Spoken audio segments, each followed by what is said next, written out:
Call Policy Committee meeting for the Rutherford County School Board, October 15th, 2024. Our first item up to business is the Pledge of Allegiance, and I am pleased to see a former student of mine, Mr. Tyler Sarton, who is obliged and is willing to lead us in the Pledge of Allegiance. I pledge allegiance to the flag of the United States of America, and to the republic for which it stands one nation, under God, indivisible, with liberty and justice for all.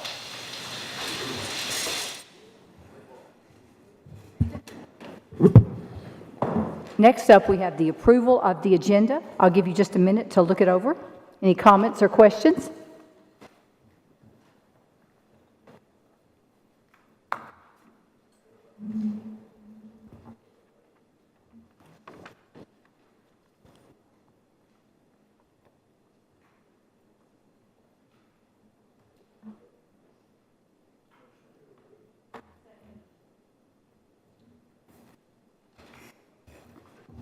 All approve? All in favor, Heather? Sorry. Yes. Aye. Any against? The ayes have it. Thank you. Now we have 3 speakers for public comment. The first one is Ms. Daphne Amble.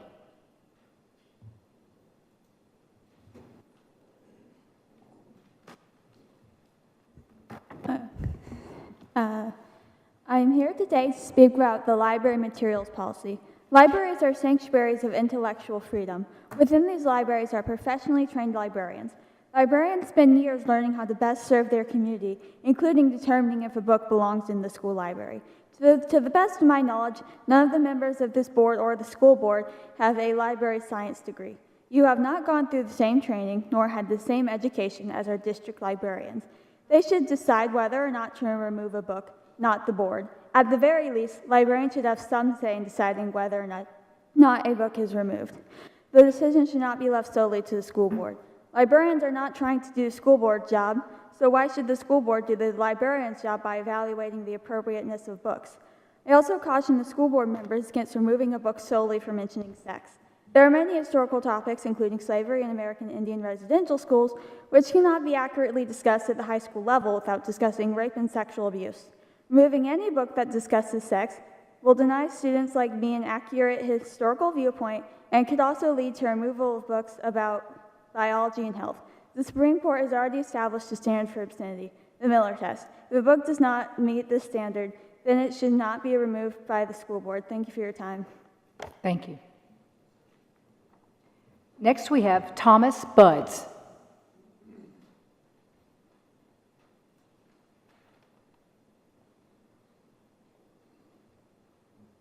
Explicit and obscene books in school libraries, it isn't some thorough discussion.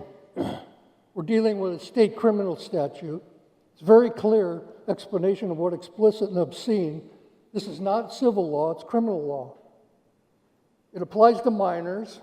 Every student under your jurisdiction by statute is a minor. You have no adults under your jurisdiction. Therefore, any attempt to create a mature reading section on its face violates the state statute, in that no one under your jurisdiction has reached the age of maturity.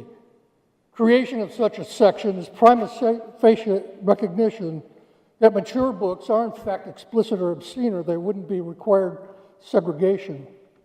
Your current policy allows teachers to determine maturity levels, violates the law. You cannot project maturity onto minors, neither can their parents. For the purposes of this law, minors are minors, period. Your current policy also allows for an internal review process, possibly involving the very people who may be resisting implementation of this law.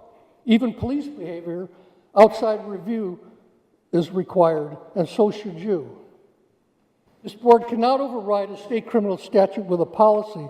Your policy must comply with state law. Any policy you create is supposed to bring about compliance and implementation of the state law, which requires you to make sure these books are not in the school system whatsoever. Lastly, you're not the final arbitrators of state law. When the Supreme Court used the term local. It sent the decision back to the states. Our state legislature has spoken. Believing you are the local decision makers is misguided. You cannot usurp the legislation. The legislation made a criminal law, and you and all county employees fall under the legal standard of a jury of your peers. It's a felony to provide explicit and obscene materials to minors in Tennessee. The last time I was here, I appealed to the board's moral conscience, but reluctance seems to persist. It's a shame to even have to raise the subject of criminal prosecution, but if that's what it takes to get appropriate compliance with this law, then so be it. Any policy developed by the board should consider it a felony criminal legal jeopardy of librarians, teachers, or any person, to include parents, that to circumvent this law. Violators will be pursued by your peers through criminal enforcement channels. The sexual compromising of our minor children will be over. The only question remaining is whether it's going to be done by policy or by a trial. Thank you. Thank you. Our last speaker is Ms. Ellen Myrick. Thank you. I didn't hear anything about children in that last speaker. I didn't hear anything about what children need or what they want to read. Thank you for granting me permission to speak this evening. As you may remember, my children are products of the Rutherford County school system. Thanks, one of them has a master's degree, the other one's working on it. And I am a small business owner in our county. I understand that a policy change to the library materials review process is under consideration that would lower the bar to the point that a board member can unilaterally request removal with no public input or due process. The state of Tennessee requires school librarians to complete 42 hours of coursework to be licensed. Course titles at MTSU include, in our local university, Materials for Literacy of Children is a course name, and this covers materials suitable for babies, toddlers, and elementary school children. It includes the study of reading skills, recreational reading, so important, nonfiction, criteria for evaluating, selecting, and integrating national standards into programming for these patrons, and also the partnership between library and school curriculum. This is just one of the courses required. My question is this: will the hypothetical board member who removes a book put the same level of critical evaluation, consider the various ways children read, understand the intersection between school curriculum and books that support and amplify classroom lessons and standards, as the librarian who carefully selected the book for their school community in the first place? By conducting conversations about material appropriateness in the light of day, the public can ensure that a book is given an opportunity to be seen and evaluated based on the needs of the community at large, not an individual, even one with a popular viewpoint. The school needs to serve 100% of its student body, not just those with the loudest voices. Indeed, it is the kids who most need the library who are least likely to speak up. But that is a conversation for another day, and not focusing on what someone wants removed, rather than celebrating books that can bring us together, and that is the first step on the bridge. Thank you very much.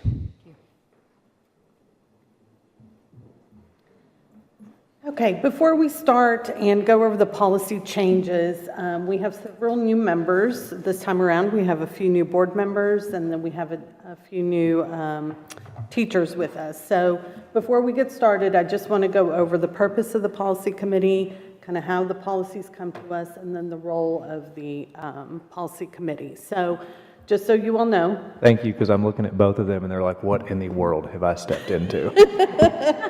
After she goes over what the rules of the policy committee are, I'd like for us all to just quickly introduce ourselves, if we could, please.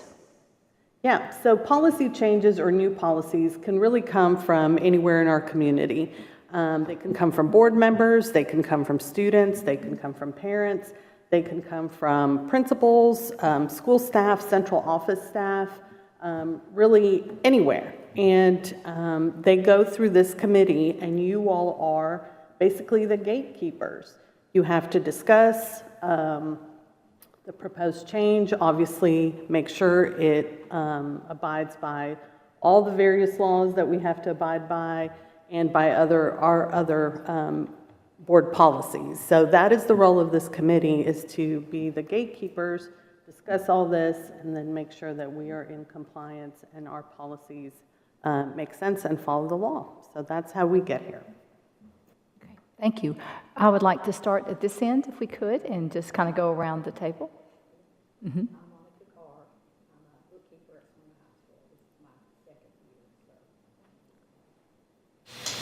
name is Kay Martin, and I'm the Deputy Superintendent for Rutherford County Schools. I'm Mark Elliott. I'm the Director of Special Populations and Federal Programs. I'm Ellie Lee. I'm a teacher at Smith Middle School. Larry Creasy, Principal at Siegel High School. Missy Blizzard, School Counselor, Oakland High School. Joe Hartman, President of Rutherford County for 24 years. Jason Scalise, President of Rutherford County. Caleb Tidwell. Francis Rosales, School Board Member, Zone 7. Butch Long, Zone 6, School Board Member, retired educator, been here for 40 plus years. Clay Maxwell, Chairman of the Rutherford County School Board. Jimmy Sullivan. Jimmy Sullivan, Director of School Superintendent. It means the same thing in this state. So, Tammy Sharp, Zone 1. Stan Vall. Katie Darby, Zone 4. Thank you. This is Stacy Wallace. She's our paralegal, and then I'm Monica Ridley. Okay, well, let's get started. We will start with policy 1.802. This is section 504 and ADA grievance procedures. This policy really is meant to streamline the language in the policy to differentiate the process under 504 and ADA, and just so that you all know, our 504 procedures fall under federal programs and under the Special Education Department, which is under Dr. Annie Ralston. And then our ADA procedures fall under HR, under Dr. Andrea Anthony. And so the way that the policy right now is written is a little bit confusing because not all the sections apply to either ADA or 504. So what we are proposing is just to make it very simple and basically just have the highlights and then strike everything that is stricken through, and then use our procedures in order to have the process for the grievance procedure under those two separate acts in place. That way people are not really confused if they have a 504 grievance, which process do they use? If they have an ADA grievance, which process do they use? And so that is our proposal, is to add in the highlighted section and then remove the struck through language.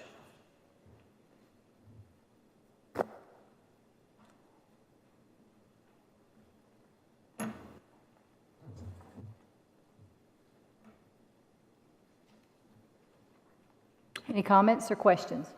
Ms. Maxwell? Yes. Thank you. Monica, so when we strike this other procedure, we're still going to be in compliant with federal law? Yes, so we're just going to put it in a district procedure. Okay. And that way it just outlines what the process is under ADA and what the process is under 504. I think that's just going to be a little bit easier because we do have them under two separate departments. And that way, you know, everyone knows what they... You're just streamlining the process a little bit better. But all the procedures, and we have procedures already for both. So, you know, as soon as the board approves this, then we can put those in place. But we'll still be in compliance with those laws. We need to do more streamlining. Thank you. Yes, Ms. Darby. Are we going to be able to have links once those procedures are put together so that if someone goes into our policies and searches this, when this policy pops up, they will have a direct link as to what those procedures are? I don't think we can put a direct link into the policy because that is housed through TSBA, but all our procedures are on our website, and they're right under the policy manual. Is there a way for us to, I guess, maybe notate within the policy where to go to see those procedures? I think we could do that. Yeah.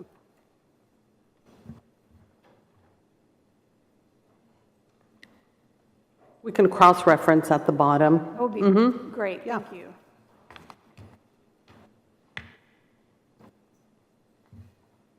Any other questions or comments?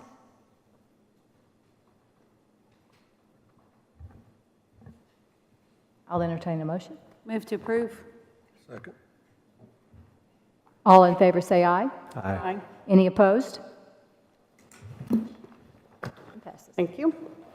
Next policy is 2.404, which is school support organizations. This one is on the agenda for discussion. There is no proposed language at this time. We did have a principal request to put this on to just discuss some options. If school support organizations are not working out and not supporting the programs that they are created to support. So again, no proposed language. It's really for the committee to kind of discuss if we want to change this in any way. Was there any specific requests that this gentleman had? Just to give the principal of the school where the school support organization is in effect, maybe some ability to,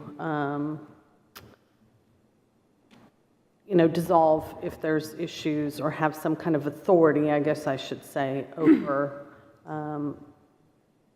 the school support organization and the work of that.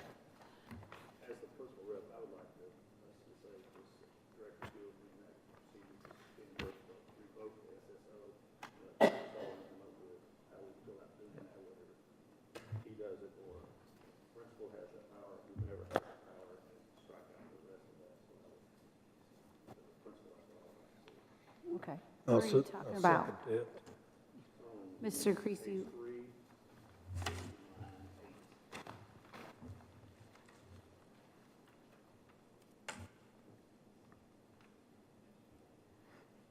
So what were you proposing on line 8? Line 8, and after revoke G, put in school support organization right there, and then strike the rest of that. Strike that. So you want it to end, revoke the what? The S. Okay, and that'll be the period? That just ended there. And then everything else will be striked out?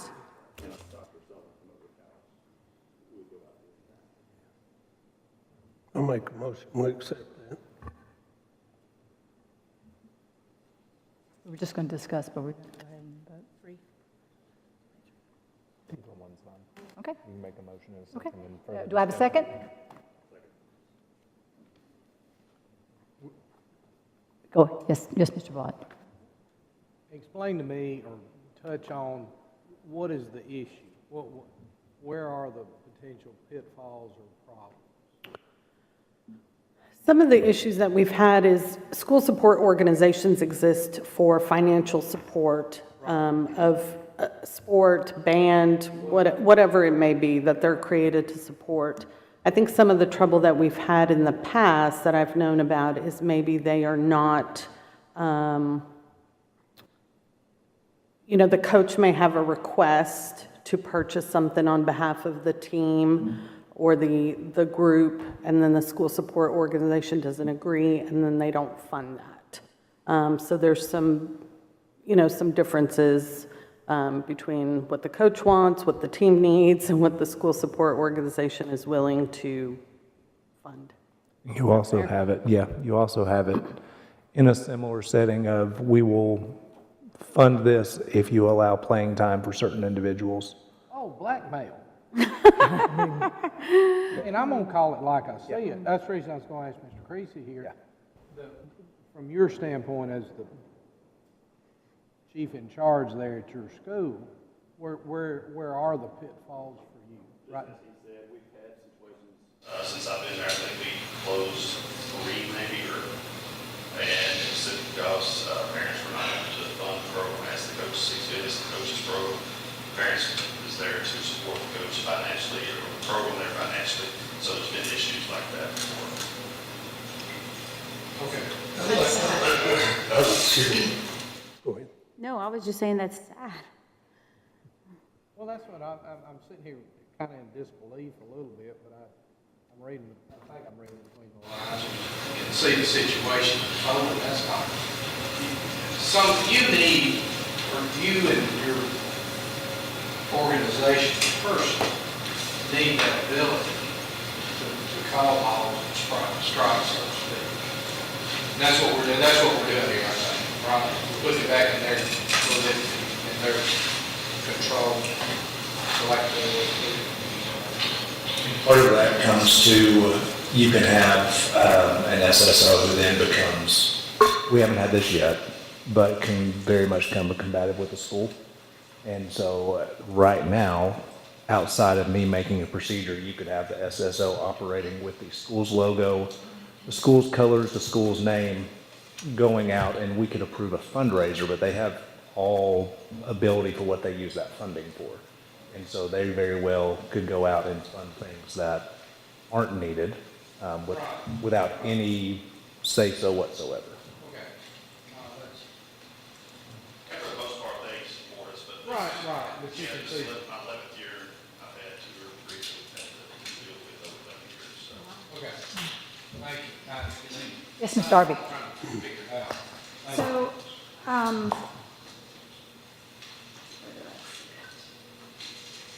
So, are there actual procedures right now that speak to line 13 on page 1 where it says director of schools shall create procedures to oversee the relationship?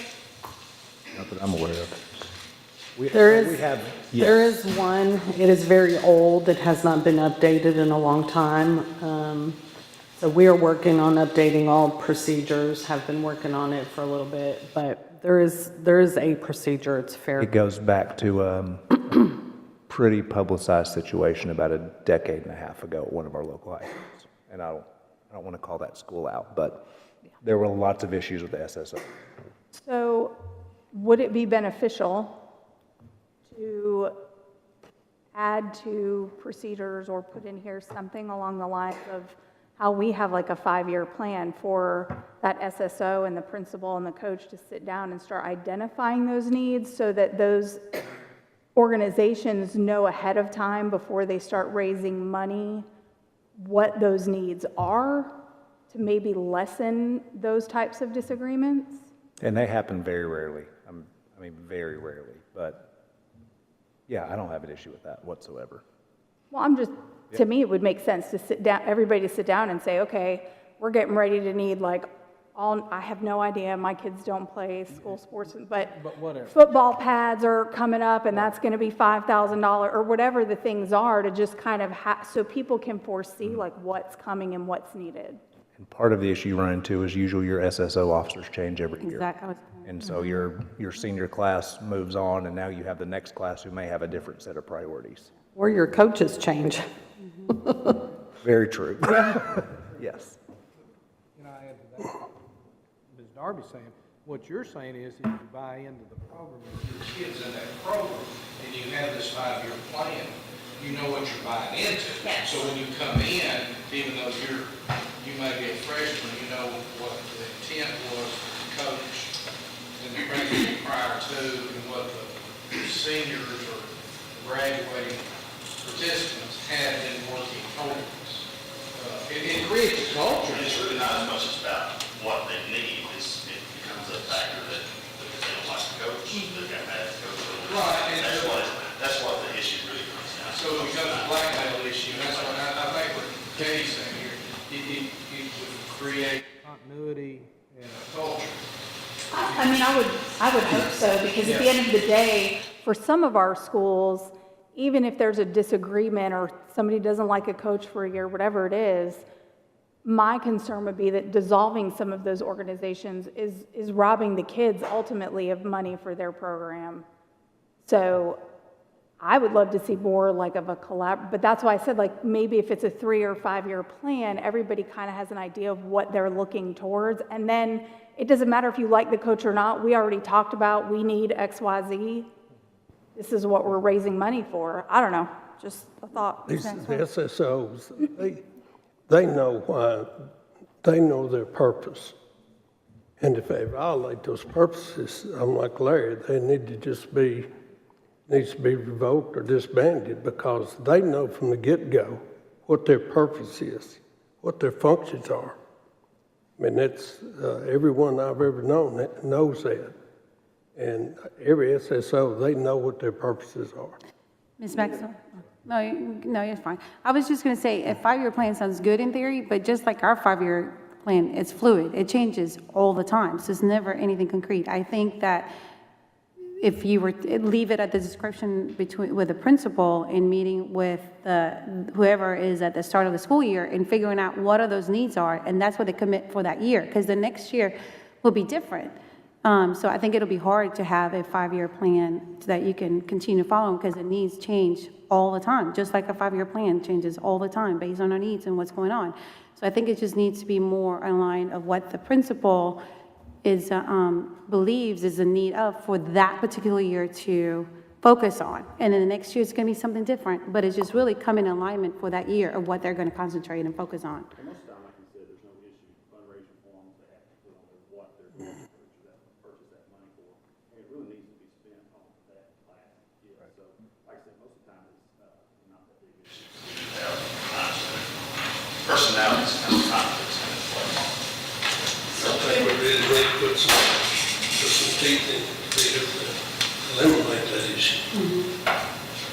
Yes, Ms. Darby. So can we let Dr. Sullivan reevaluate the older procedures and put something in place that allows for a review of sorts? If it doesn't come up often, maybe the easiest solution is to just say when a conflict arises, the director of schools will oversee the situation.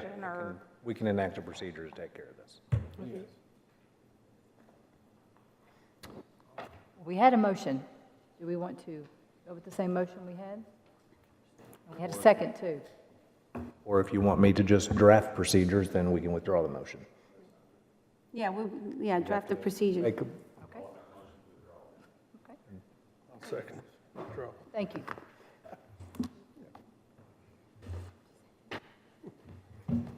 Okay. Next policy is 2.805, which is purchasing. I think we have rolled this one from the last couple of meetings that we've had.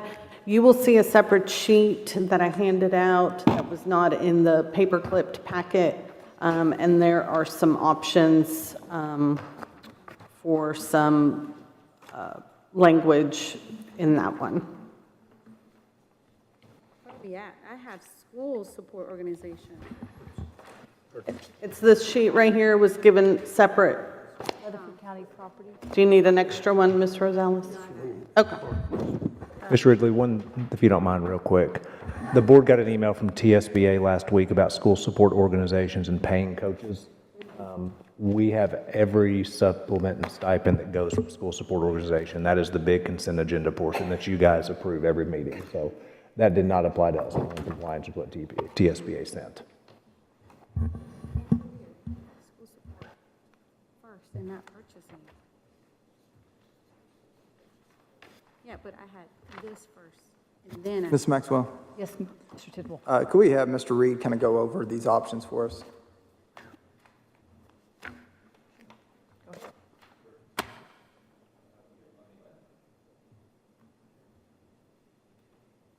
Yeah, thanks. This, I think, came as a recommendation from one of the board members. This is the Rutherford County Schools new property search and acquisition options. This is something I think is coming to the policy committee for consideration. And these are various recommendations that could be implemented if the policy committee and the board chooses to do this. These are all options for acquiring new sites for schools and how to locate sites for schools. So there are 5 options here. The first option being engaging a realtor, and that realtor will be exclusively the buyer's representative, not the seller's representative, and that will be based on experience, knowledge, and expertise. The commission would be negotiable. It would only cost the Board of Education any money if the purchase is actually approved by the board and approved by the county commission and goes through. The realtor would only benefit by finding property that would work for the school purposes and negotiating the deal. And it has the merit of requiring consistent time and effort spent looking for the property according to the needs of the school system. The realtors could be located by sending out an RFQ to see what realtors are interested in possibly representing the Board of Education in regard to the search for schools.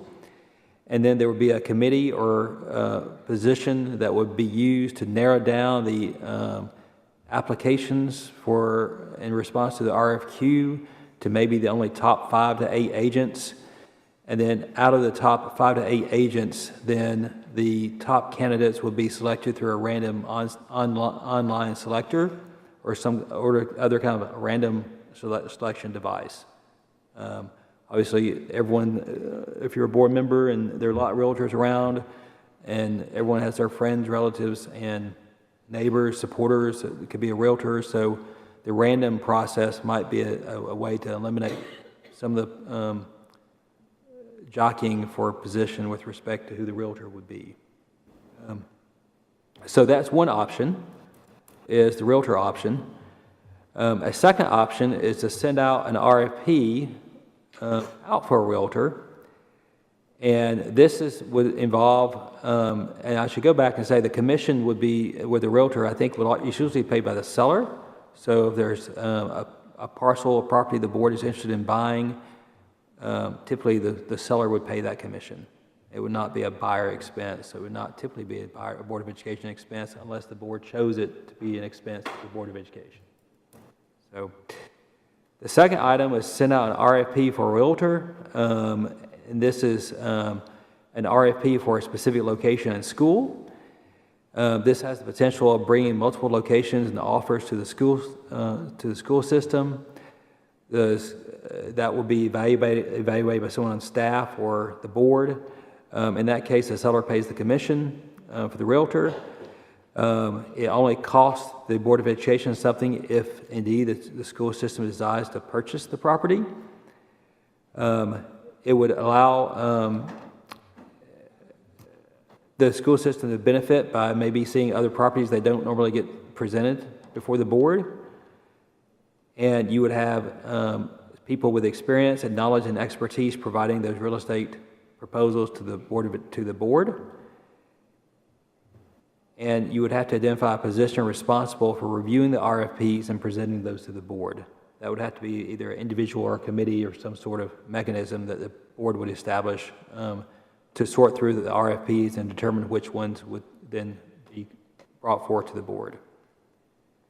The third option was maybe creating an in-house position, which could possibly be a retired or former real estate agent that will be a salary position or hourly position, and that position would be dictated by the amount of hours or properties we need to search for, but that person could present a monthly report to the board or on whatever schedule the board chose to have, and you can offer a flat fee or percentage bonus for that person if they find something the school ends up buying, and that could be a shared position between maybe the school system and Rutherford County possibly, or if the Rutherford County had other property needs that need to be identified. So that would be an in-house position, which is something would be a salary kind of employee type position who could help with locating new properties. The fourth item here is a non-exclusive buyer representation. That would allow any brokerage agent to participate and present proposals to the board. In that case, the commission will be negotiable deal by deal. It would only cost the school system something in the event the purchase was approved by the board. The amount of time required for someone to do that would be consistent with whatever properties the school system was looking for in terms of acquisition at that time.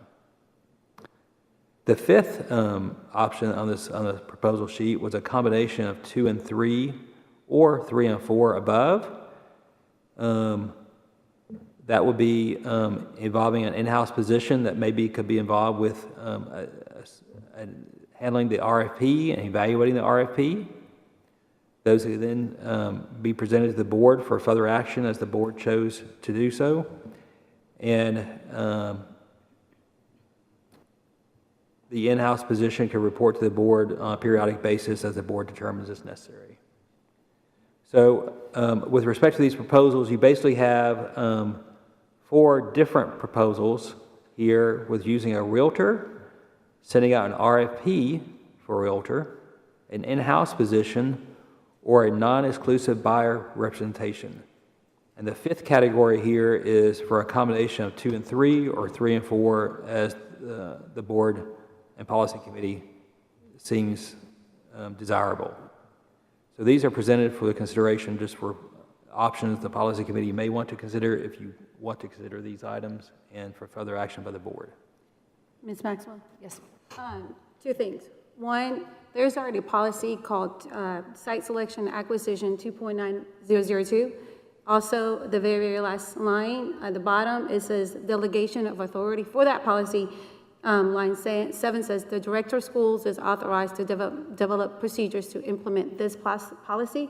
And to my knowledge, I don't believe there's been, the director has not implemented procedures to do this policy, which will not be consistent with this at all. Secondly, I thought there was a rule that we are supposed to be turning things in a week before our policy committee, and we got this today. That is true. And so my understanding is that if we're going to be submitting new policies, we are to submit them a week before the policy is committed, before the policy meets. And then secondly, I believe that the director is still in need of providing the implementation of procedures for site selection for policy 2.9002, as stated on there. Any other questions or comments? Yes, Ms. Darb. I'll go ahead and speak to this since I put this together. This is now the third attempt to the Rutherford County School Board Policy Committee meetings to get us moving forward in some direction with getting assistance in identifying land. This is not site selection as this is the site we want to acquire. This is a search to find potential sites. I did ask Ms. Ridley to put a placeholder in because I was meeting with Middle Tennessee Association of Realtors to discuss their thoughts on how we could proceed with this. So they had done some research and we have been going back and forth a bit on trying to figure out what the best options are. I'm just trying to get us moving in a forward direction. We continue to have conversations about the growth in our county, the land is disappearing, and yet there is nothing happening on any consistent basis that has anybody continually looking.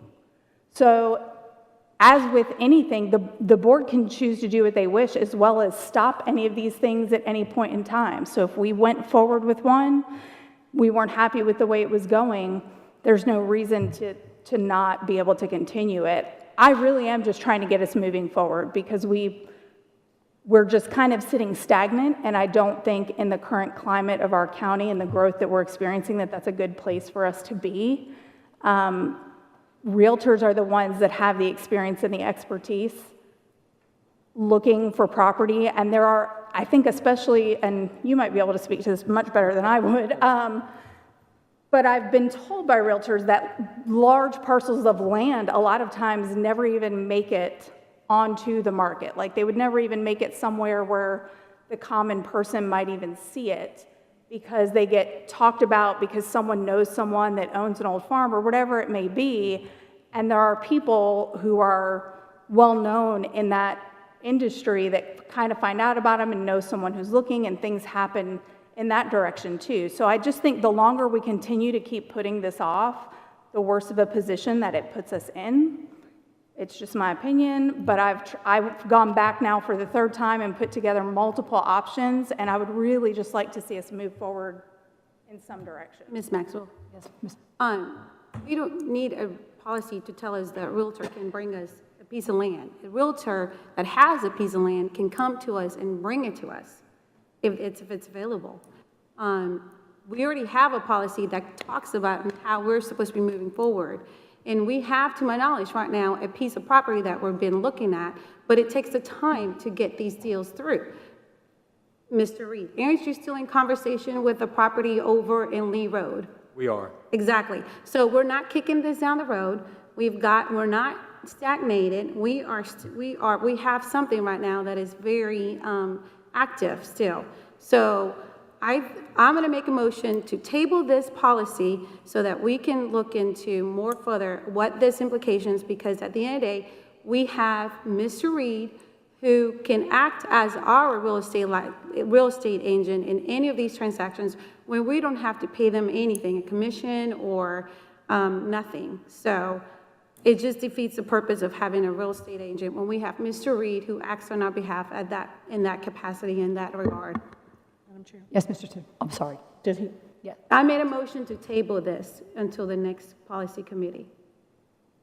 Ms. Maxwell. Mr. Tibble, please. There's still discussion happening, so with that being said, the reason I was talking, we were talking about this in general over the past several policy committees, is because we're looking, as Ms. Darby has pointed out, we need land, and the more options we have, just like Mr. Vaught would know about this, the more people you have that show up at an auction, the better the price. So the more people that we have looking for land in several different areas, potentially the more land options we have as a negotiating tool, as we've seen in the past. So my thought was that if we can get this, if we can get somebody to bring us land, someone that's consistently looking for land for our school, then there's a value associated with that. Now, I'm looking at these three options, trying to figure out which one is the most cost-effective version of that, and I think that's for the board to consider. But to have someone consistently looking at land versus just waiting for stuff to be brought to us, or even just having one person looking at it, but having one dedicated to it, I think could potentially bring forth some properties that are not currently available. Developers do this all the time, and they are our enemies, unfortunately, in this particular fight for land. I don't know, are you a developer? Oh, I didn't mean to say that, that's your developer. Yeah, but it's a battle because they want the land, we want the land, and it's a battle to fight over it. Now, they have people diligently searching out the land. So I think that if we can come to some kind of compromise here to figure out how we can incentivize someone as cost effectively as possible, then I think there's some options on here that make sense. I think it's also important to note at the top the recommendation to adopt for a 6-month time period. Some of these options, if this didn't work out and no land was brought, wouldn't even cost us a dime. So I think it's just worth the consideration. We've already kicked this bucket down the road a few times. So I say we either hash it out and figure something out, or maybe this is not what the board wants. Ms. Sharp. Thank you, Madam Chair. Let me give you one example of very, very recent that because we did not have an active realtor looking for a piece of land or a building, and that was the ACAR charter school. They bought that piece of land. They bought that piece of land in the building. It's a 100,000 square foot building. It's got land for all the athletic stuff. They bought that building for $14 million. There's no way that we could have touched anything to build for that or just to buy the property. So they had someone who was actively looking, ACAR had someone who was actively looking for a piece of property and took that piece of property to them when I lived right down the street and didn't even know it was for sale. So there's so many back roads to everything, and we can't continue to not have someone actively looking for this, because these pieces of property, when they come up, they're gone. All we're asking is for someone to dedicate some time to look for a building, look for property, look for this stuff, and that's part of their job to do this. Ms. Darby and I'm sure, and other board members have looked at property up on the north end as much as we can, but just like the piece of property at the Ridge, when I talked to Mayor Cole, when we started digging down into it, the developer had already bought it, and they had a contract on it, so we're behind the 8 ball by not being proactive of having someone for actively looking for a piece of property to bring to the board to look at, not to purchase, but just to look at. Ms. Darby, I can appreciate this. You've put a lot of work into this, but I'm just now seeing this, and I'm just not comfortable voting on something for going forward, even for 6 months. It may be the right thing to do, but I would really like to study this and put this perhaps on the next policy meeting. And we will have had this, and we can do this. We also have a motion. So if someone wants to second my motion, or to table it to the next committee, policy committee. Postpone. To postpone it. Do I have a second? Second. Want a roll call? And- Roll call, yes. Wait a minute. Yes. Hold on. This is one thing I know about. This is what I do. Okay? There's roughly 2,000 real estate agents. Yeah, so, and I'm gonna make some general observations about, all right. I'll make some general observations as a realtor and auctioneer, 38 years now. There's almost 2,000 realtors in Rutherford County. So to try to do a RFQ, RFP, the one to put it out, employment, what do you really want? Do you want a consultant? You know, you're talking about commission here. There's been for those of you that don't know it, there's a huge case that was settled by the National Association of Realtors in August, came effective, a class action lawsuit, and we as realtors no more can co-op commission. So the fallacy that you can employ a realtor and the seller's going to pay the commission is not necessarily true. It will work, but it has to be, everything has to be designated. So I'm not trying to get away from what you're trying to do. I'm trying to think through what you're really asking for here is somebody to be basically a headhunter. You want somebody representing the board, working for the board. Years ago, and I know you hate it when I bring up years ago, 30 years ago, Ed Shirley did a lot of this, and he knew, you know, a dozen agents within the county that would bring stuff to the board. I was one of those agents. There's several of the school sites that I was involved with 30 years ago. And so there's some parameters that really need to be thought through about what you're trying to do. Do you want to designate somebody here at the central office to be that liaison? Could you do it that way? Because you got a very capable legal people here that can structure the contract the way it needs to be structured to represent both school board, taxpayers, and the landowner should have their own representation through the deal anyway. So what I'm hearing you say, and I'm not trying to put words in your mouth, what I'm hearing you say is you really want somebody kind of shaking the bushes and looking. And I don't know that you can't maybe designate somebody here, and I'm looking to you, Director, that you could designate somebody within the system here that would be the liaison that could put the feelers out. I know one time the site at Kittrell, in fact, there was an ad, the board ran an ad in the Daily News Journal, and the site for Kittrell and the site for Rockvale, if I'm not mistaken, were found that way.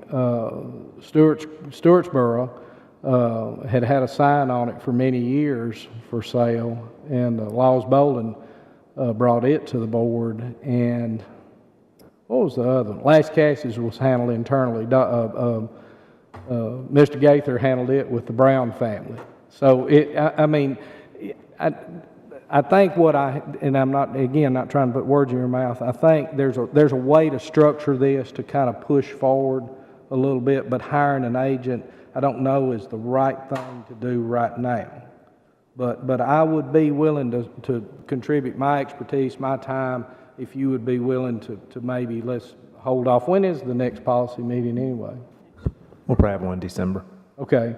If you could do that, I would be more than happy to sit down with all of y'all and try to work through what some ideas are that we could do to maybe expedite this, if that would be of any assistance to everybody. Ms. Maxwell? I would like for Dr. Sullivan to move forward with the procedures of implementing policy 2.9002, because we voted this back in May. And there has not been procedures that have been proposed in how to do the implementation, because part of that implementation is how the site selection is supposed to be happening. And that's a policy that we voted back in May 2024. I would like to see that coming through as well as part of it, because we already got a policy that we voted on how a lot of this process is supposed to be streamlined and done. We could keep an eye out for that charter school, and when they fold the tent, we could probably buy it from them. We don't have that option. We don't have that option. Unfortunately, that's Talk a to our, non-starter. Talk to our state delegation on that one. They have Not going to happen. So we have a motion. We do have a second. Who was the second? Mr. Vaughn. Okay, so let's just do a roll call vote. And you can say what the motion was again, please. The motion was made by Ms. Rosales to postpone this policy, and it was seconded by Mr. Vaughn. Until the next policy meeting. Until the next policy meeting. So that would be in December? December, correct? yes. Okay. Usually, I think we do January. It's every 3 months. Okay. Ms. Sharp? Mr. Vaughn? Yes. Mr. Vaughn? Yes. Ms. Rosales? Yes. Ms. Darby? No. Mr. Tidwell? No. Ms. Maxwell? Yes. Dr. Sullivan? Yes. Dr. Martin? Dr. Goulian? Mr. Creasy? Ms. Blizzard? Ms. Lee? Ms. Carr? Mr. Scales? Mr. Hardman? Motion to postpone passes. Thank you.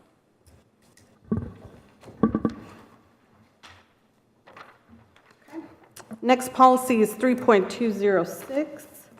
This is community use of school facilities.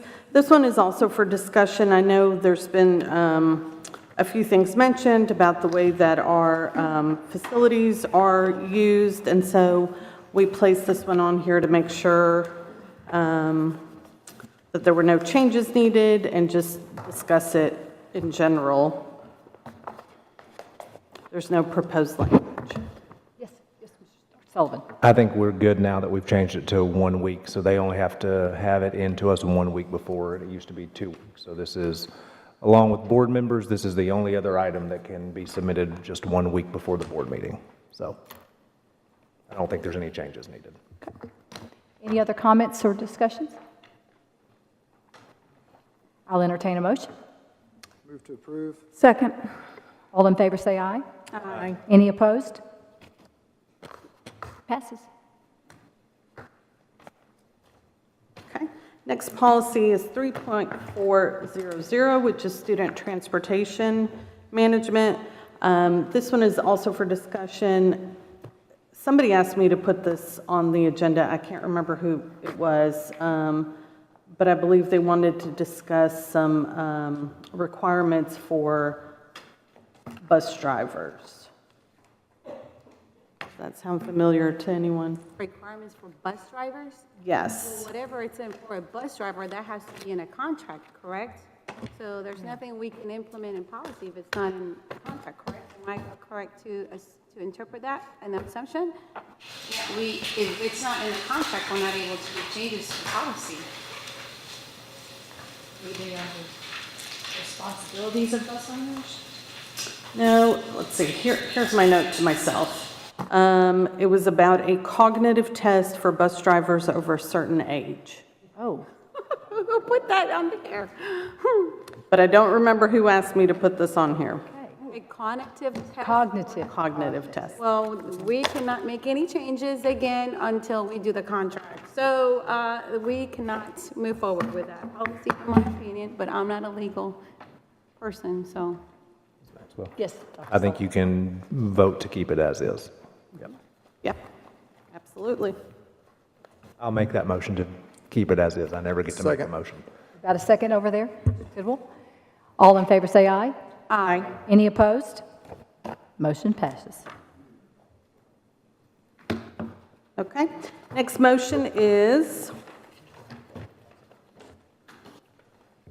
policy 4.403, which is library materials. This one is also for discussion.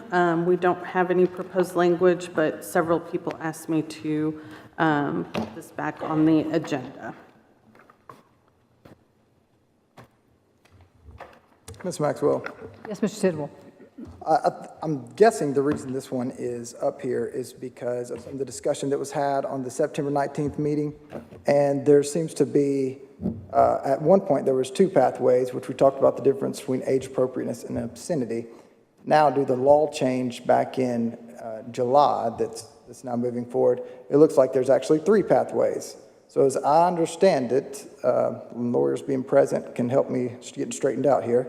But on the age appropriateness, what we have outlined still works, and the changes we made still works. There's going to be a review process started at the elementary school or one of the grade bands, goes to the school, they make a recommendation, they send that to the director of schools, he makes a recommendation, the board will have a vote on that. When it comes to obscenity, I think that's going to mostly fall on your first page 19 through 30. Lines 19 through 30. I think that mostly deals with the obscenity portion. And so there may be a necessity to add in a third line as you see, as defined in Tennessee Code annotated 3917-901. Maybe we should add in, and I don't have to look at, well, actually I got it here somewhere.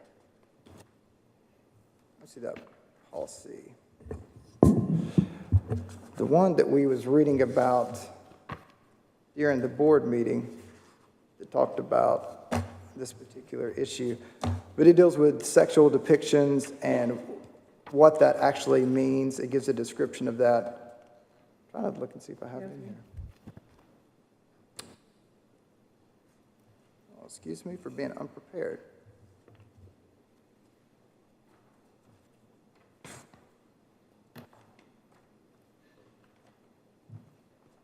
Oh, here it is. All right.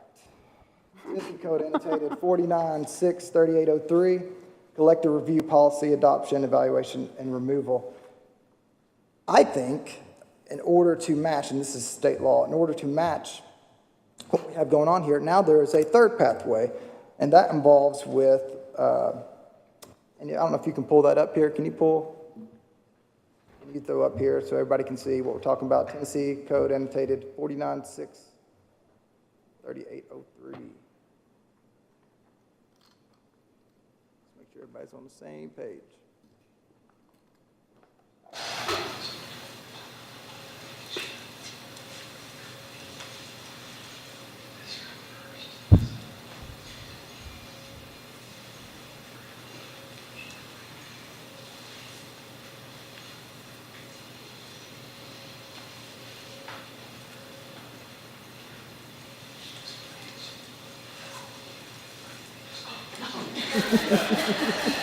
Look, I'm not a robot.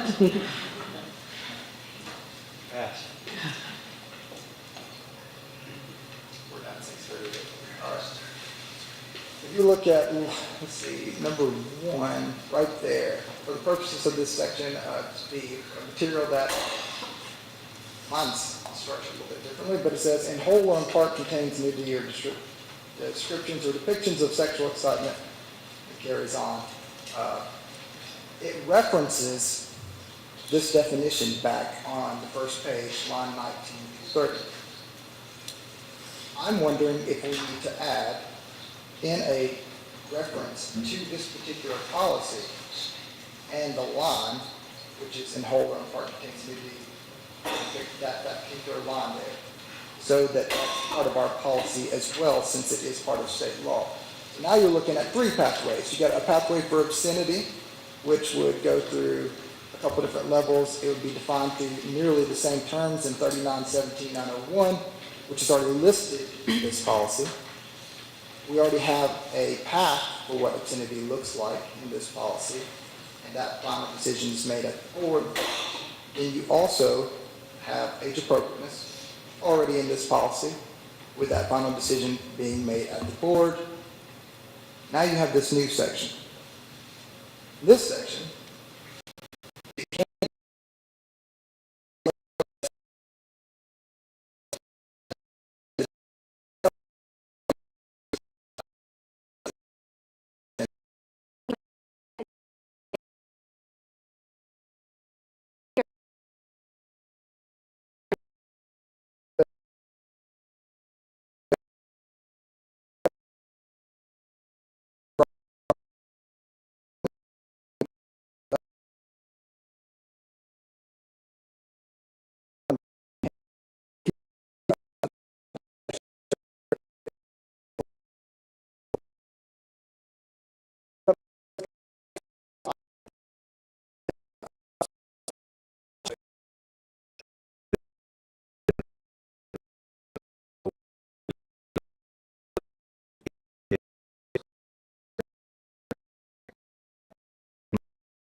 I did bring this up for discussion partially because of what Mr.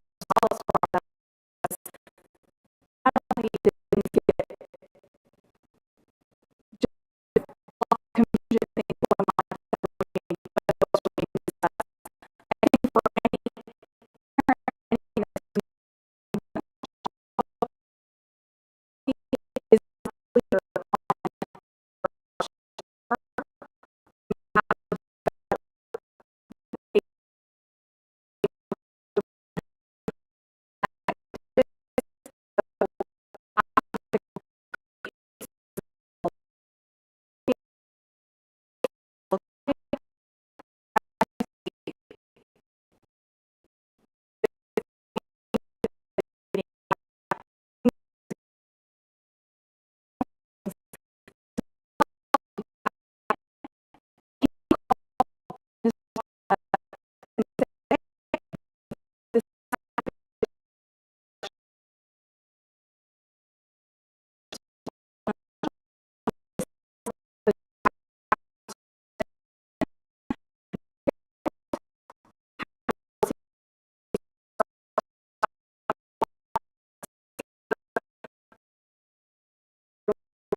the part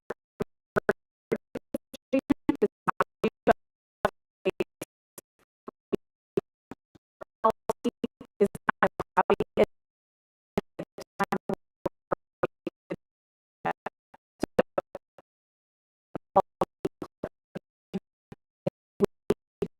concerned about state law. I didn't write this law, but the lawmakers of the state of Tennessee did, and it is our job to comply with state law.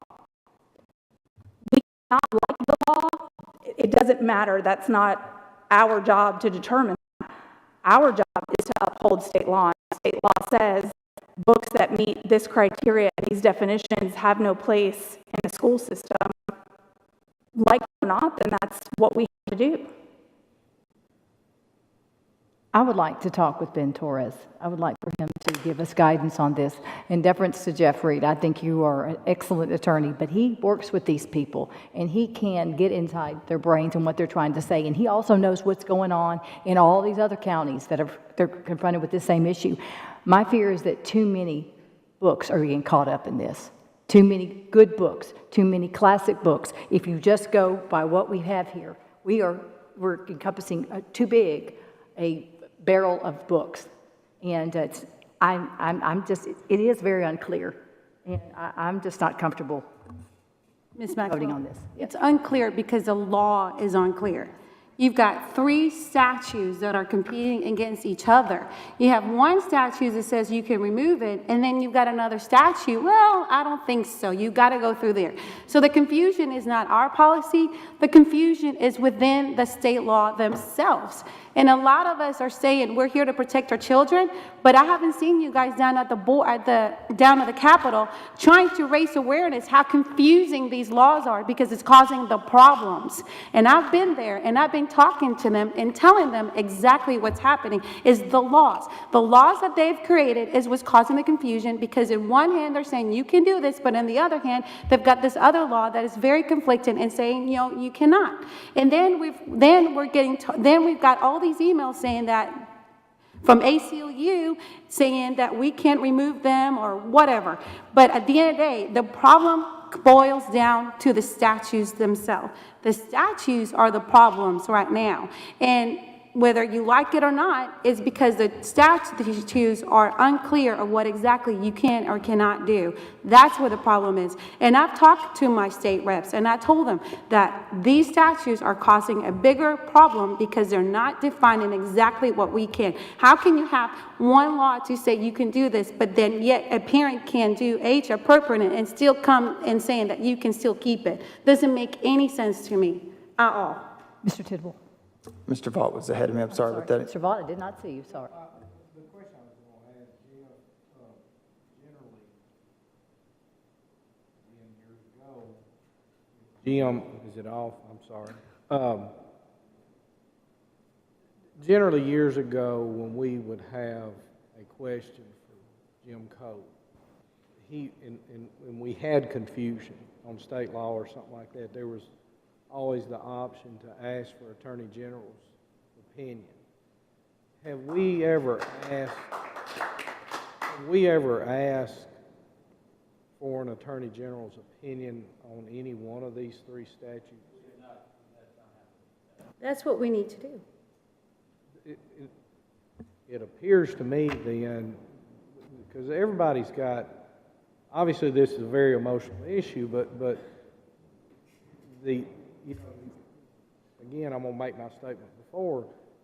Every one of us in this room is trying to pay a lawyer right now, and I don't know that we have the ability or the capability to do that. So I would want, honestly, I'd want that opinion requested before we adjust policy here, I think, to mirror, because he's the guy, or they're the guy, he's the guy, she's the guy, whoever's down there is the guy, right? They're the ones that can interpret what the intent, or they're the ones that's got to interpret the intent of what the state legislature did. True? Okay. So what would be wrong with that then? Is, and I'm not big on tabling stuff, but let's discuss it. But I feel like there's missing information. I feel like I'm addressing this to you, but because you said you were the one who brought this up, right? Okay, so that's the reason I'm addressing it to you. I'm sorry, Katie, I didn't mean that, but I think if we had that piece of the equation, it would make structure or addition, deletion, correction, or whatever the policy should be, that it would correspond. At least we'd have some barometer right there. Does that make sense? Maybe? I think that would be very helpful because we have a Tennessee Organization of School Superintendents, and I reach out and ask, how are you all handling library books? And I'm like the only one, and I'm going, the largest majority of this state is not to try to be political, but it has the same political affiliation. How in the world are we the only ones doing this? And I would love to have that opinion because that would give clarity. Because right now I feel like depending on the way it brings up depends on. Then would it be appropriate, this is all right, to table it, postpone it till January until we can receive and request that one of y'all request the Attorney General's opinion specifically to all 3 You said it was three, right, Caleb? There's three different. Yeah, 3 copies. We're coming at it three different ways. And how do they intertwine, or how do they conflict, and what should we do? Is that fair? You can make that request. Do you think we could have it by January? I don't think you're having it January, December, the holidays. Sure, I think right. a few months at best. Right. To get it, but we can request it. And actually, we have to go through a state representative for it, so I'll contact the state rep to have those requests made. That'd be great. It's Maxwell. Yes. Just because we're not announcing every time we meet with a state rep doesn't mean we're not having conversations with them. But with that being the case, what the Attorney General is going to do is he's going to hold up this law, and he's going to say, following this law, we'll give you exactly what you need in your policy. So I don't have a problem postponing it, but that's not going to stop the flow. I was trying to look at a way to go ahead and get in front of this so that we could get people in the district to help us start weeding through any other potential issues and continuing moving forward with what's best for the school system. With that being said, again, I don't have a problem postponing it, but it's just not going to stop anything. And I think you're going to end up back here again discussing the same thing. When you read the law, I feel like the law is clear. As Dr. Sullivan just mentioned, it's not happening maybe everywhere else, but it will also depend on a challenge. So is somebody going to challenge the Michelangelo statue of David or something like that? Are they going to challenge? Well, then when they challenge it, it could be addressed then, but to not address the other aspects of it because of that, I think is unnecessary. So that, of course, is my strong opinion on it, but... For me, it doesn't have to come from a challenge. I guess that's my confusion, is that if it's under following this law, any board member at any time could say, Dr. Sullivan, you're not following the law by you didn't remove that book from Michelangelo. That's my issue. We can say we're not going to do it, but any one of you could at any moment. And until I have clarity, I'm very uncomfortable on what the board's direction is. Sharp. Thank you, Madam Chair. Dr. Sullivan, I think you know Mr. Luttrell at Wilson County. They did, in fact, close their library at the beginning of the year, and they took every single mature reading book out of there. I'm still trying to get a list, but he might be someone that you could reach out to, because they've already addressed this. Yeah, I've talked to him. Okay, well... I don't have the list either. I'm trying. They have somehow managed to interpret this law, and they have already taken care of the issue. So if I get it, I'll get it to you. Thank you. From my understanding, it was anything that depicted any nudity whatsoever. So Michelangelo anatomy, I'm not trying to speak for him, but that is what I've heard from other sources. But I have not seen the list either. I've been asking. Yeah, I don't believe, I don't know that that is the truth, because I spoke with Joe Padilla, the board member, and we're not talking about science manuals, we're not talking about artworks, we're talking about explicit sex. But if you talk about nudity is nudity. If in biology book or physics book, you got a naked body there. To me, that's nudity. Whether it doesn't say in here if, it just says nudity. And it knocks those books out. I think this law is terrible. I think it needs to be put back on the state. And I tell you, one thing that people don't realize with this law is that when it was discussed at the state legislature, the man that made it said that you do understand that by this law, that it could mean that we ban the Bible from the school libraries. Now, I don't want to go down that road. I'd rather have the Bible in there than all the other books that's ever been written. But that's where this law is terrible. And if they keep going down it, the Hobbit and all those books, that's witchcraft and sorcery. Eventually, that's going to be taken out too. And you ask the kids, if you take that series out, they would go ballistic. They think that's the greatest literature that ever been written. But, it's just a terrible law. And, our state legislatures did not, I don't know, I don't think that they realize the problems that it's created. I think we'd really need to go back to them and say, hey, y'all need to look at this. And when they all knew that it could be that we banned the Bible, that really bothered me. I mean, that's something I just can't, I can't wrap I'm not going to go there. I'll be honest with you. I'm not going to ban the Bible. They can hang me up in the streets, but I'm not going to do that. Mr. Tidwell. I am so thankful that the state legislature wrote this law and the good that it is intended to do. I think it's such a far cry to say that the Bible could potentially be banned under the word and descriptions of this law. I don't think there's any challenge that could be made necessary to prove that it is meeting these definitions. So there isn't a close call there. As far as addressing this initially, we are the policy committee, full of board members and full of other members here to develop policy. Why can we not just add in there, all right, this doesn't apply to anatomy. This doesn't apply to science. This doesn't apply to Greek mythology. Why can't we write that in to what we're already talking about? Ms. Ms. Rosales. Okay, I understand what you're saying. I'm with you guys. I understand this issue, but here's the problem.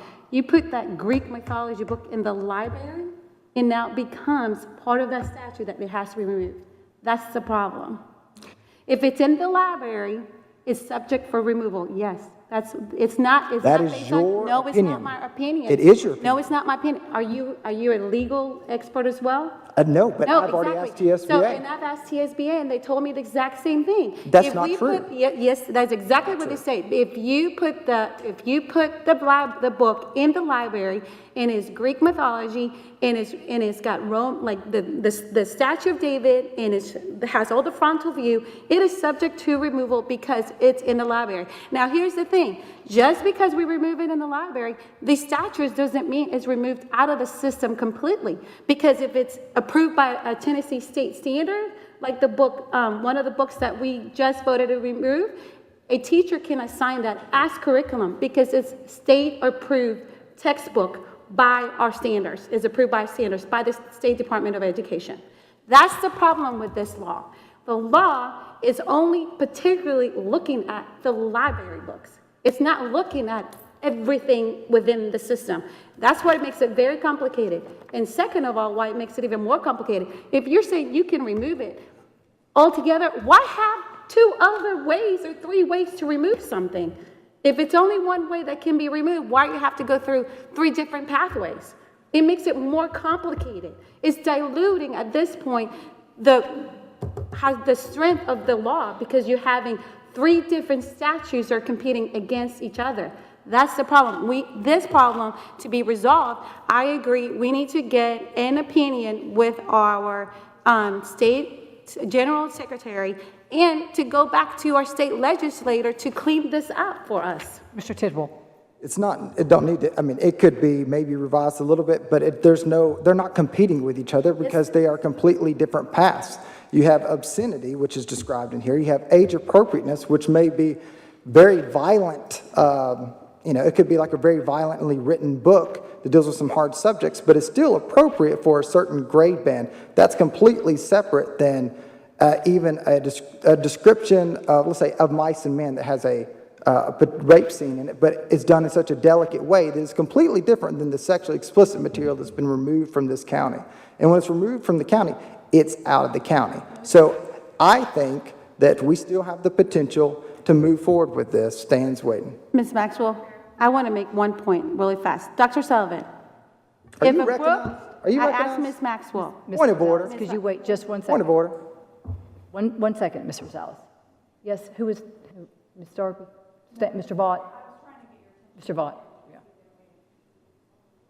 Thank you. You said something just then, it triggered something in my mind.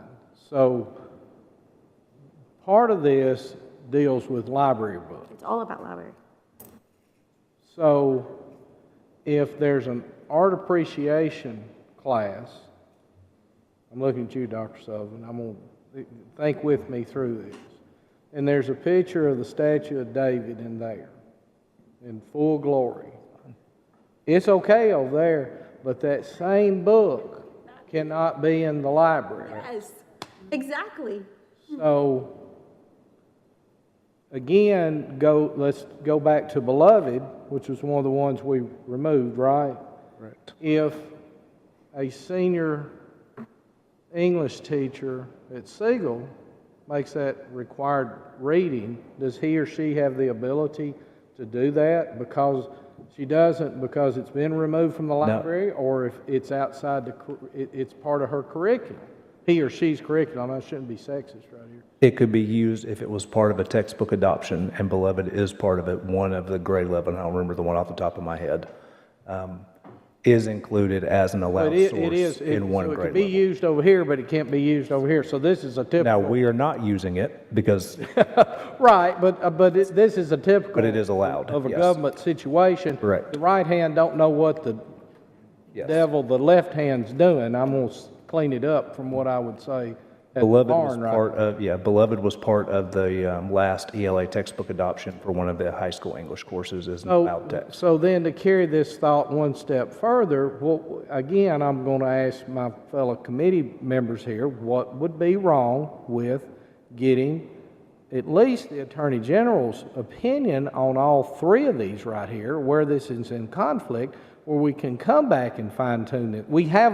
This is our policy right now, correct? This is our policy right now. So why would we make an adjustment to it not knowing every piece of information that's out there right now? That's what I have a problem with. Why would you change something until you know exactly what the state attorney general is going to say about it? Because hey, if any of this is found unconstitutional or somebody gets sued in this deal, it's ended up down there. He or she or that department's got to defend this, right? Jeff, I'm correct. If we all end up in court, and that's what everybody keeps talking about, they're going to be the ones that has to defend the case, one way or the other. So, me personally, I just soon let's get. You're talking about getting out in front of it, Caleb. Let's get out in front of it right now. Let's get all the information on here before we adjust this policy. That just makes sense to me. I don't know. I'm sorry. One thing about the policy that bothers me, it's like we're trying to rewrite that state law, and we can't do that. We have to conform to that state law, whether you like it or not. Now, I'm like Stan. Let's find out what the Attorney General says before we find out. And Mr. Reed, there's one thing while you're asking him. There's one thing in this complaint procedure that really concerns me a little bit. We got to where a student's parent can make a complaint. Student's parent or guardian may submit a complaint. Now, in my opinion, an elementary school parent shouldn't be able to file a complaint on the book in the library that's not at their school. And I think that's what they admit to do, that an elementary school parent shouldn't be able to make an appeal on a book that's in a high school. Yes. You're correct. The way the law is written, it is that school's parent or guardian student. Our policy allows more. So our policy is what allows it to be a student of any, or parent guardian of any person in any school. State law. How do I go about changing it back? It's in policy. Talk to the legislature. No, it's in policy. That is Policy, okay. that is our local decision. When I talk to TSB I'll about make a it, motion, we change it back. One motion at a time. We do have a Madam motion on the Chair. floor. Was it second? Yeah, Ms. Harvey, okay. Mr. Reed, can I just ask that when you ask for that opinion, if we all vote to go that direction, can you ask specifically on 49-6-3803, B1, where it discusses nudity, if they are meaning for that to include educational nudity, for example, a biology book, an art appreciation book, or are they meaning to include that with the rest of that paragraph, which really just speaks to sexually explicit nudity? I think that's the biggest issue that we're facing. I would just like to clarify for anybody that is watching or sitting in the audience, we are not talking, I said this at that meeting in September, but I'm going to say it again. We're not talking about a man laying with a woman and loving one another and waking up in the morning. These are not the books, to my knowledge, that I have seen come before this board for review. We are talking about very mature content, things that are making adults blush. I read an article that talks about the impact of that type of material on children. And when I say children, I'm talking about under 18, not just elementary school. There is scientific data out there for those that are not aware of what pornography does to the brain, even for adults, but for children it's much worse. And again, I'm going to stand by the statement that if you want your child to read that, go for it. Nobody is stopping you. Nobody is saying the books shouldn't exist. The question is whether they belong accessible by minors within the school system and the school system be providing that material. So I just kind of, a lot of things get said and a lot of things get, I don't know what the word is I'm looking for, but they do. They get kind of sensationalized and, oh, they're going to remove Little House on the Prairie. And I mean, it's just the content that we're talking about, the majority of it is pretty graphic. And just to reiterate the point of the 3 pathways, they are different. And what might be age appropriate for high school isn't necessarily age appropriate for middle school, which is why the age appropriate law is a separate pathway. And the explicit stuff is something altogether different. So I just had to throw that out there. But Mr. Reed, if you wouldn't mind kind of getting clarity on that specific section, if they're willing to give that, I think that would help answer a lot of questions. Okay, I'd like to go with Ms. Sharp and then Mr. Scales, if that's okay. Thank you. I also have spoken to numerous people. We're not talking about the Holocaust pictures of the naked bodies that were in the gas chamber or David or anything like that. It is the illicit sex, the very obscene sex that doesn't need to be in our libraries. Also would like to propose that the books that we do take out be sent to the public library for use and not destroyed. Mr. Scales. Hearing Ms. Darby and Ms. Sharp speak, for me, I'm probably not the smartest person at this table, but if I was just looking, particularly on page 1, and I see any picture, photograph, drawing, sculpture that contains nudity, that doesn't sound like what they're saying. That's broad, it's not showing context. So I would like to, I don't want children to be exposed to pornography, but I would like to see context as it pertains to this, because it's very vague. This is a very broad blanket, and I would love to hear the intent of what they're saying, perhaps reflected in something like that. Mr. Reed, we had a motion to postpone.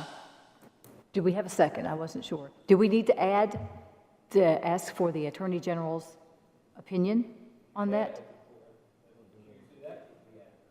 Yep. I'll second. Well, I need a motion first. Who wants to add that amendment?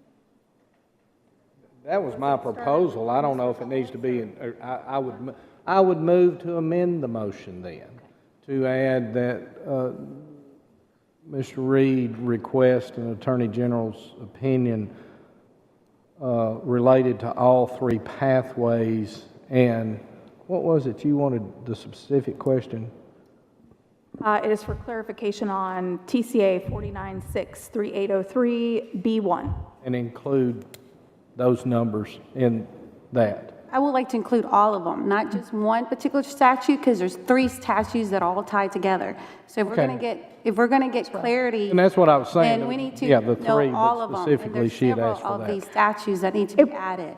Me asking that wasn't to say not to get clarity on all of them, but that specific piece is the piece that is, I think, most concerning to Dr. Sullivan and several other people. That's my No, we need motion. all, Will somebody second Nobody it? is saying that we're not. Well, that's We're my making a amendment. motion and we're second it. including that. I would like for it to be specific to include all of the codes within that statute, not just, I prefer the motion to include specifically on the whole entirety of the code with all those statutes included in there. I would just like for it to be more specific. Yes. Yes. Yes. Yes, that is what my amendment is. Thank you. Okay, so can you read out that, Monica or Jeff or one of you? Motion made to postpone to the next policy meeting. Motion to amend that motion to request an Attorney General's opinion on all the statutes addressing the 3 pathways to challenge books, and it asks the legislature's intent with respect to nudity. 49-6-3803, B1. And that's the motion to amend. Right? Correct. Yes. And then for clarity purposes, so we understand, I'll be asking for an AG opinion addressing all of the statutes we talked about tonight and how they work together in regards to addressing library books. And how that will also come into question when a state approves that's adopted as part of the textbook, and if it's taken out of circulation or library, how does that work together with a state-approved textbook that's been adopted by the commission? They can choose other books, right? Yes. They may be able to choose other books, but a teacher can still assign that particular assignment because it's still part of the standard. It doesn't change that. That's the question that we also need to understand too. Do we need to vote on those? Yeah, we can motion to amend first. It's an amendment. So the motion to amend has to be voted on first. Okay. So then the second, and Mr. short Wall. thing on the motion to amend.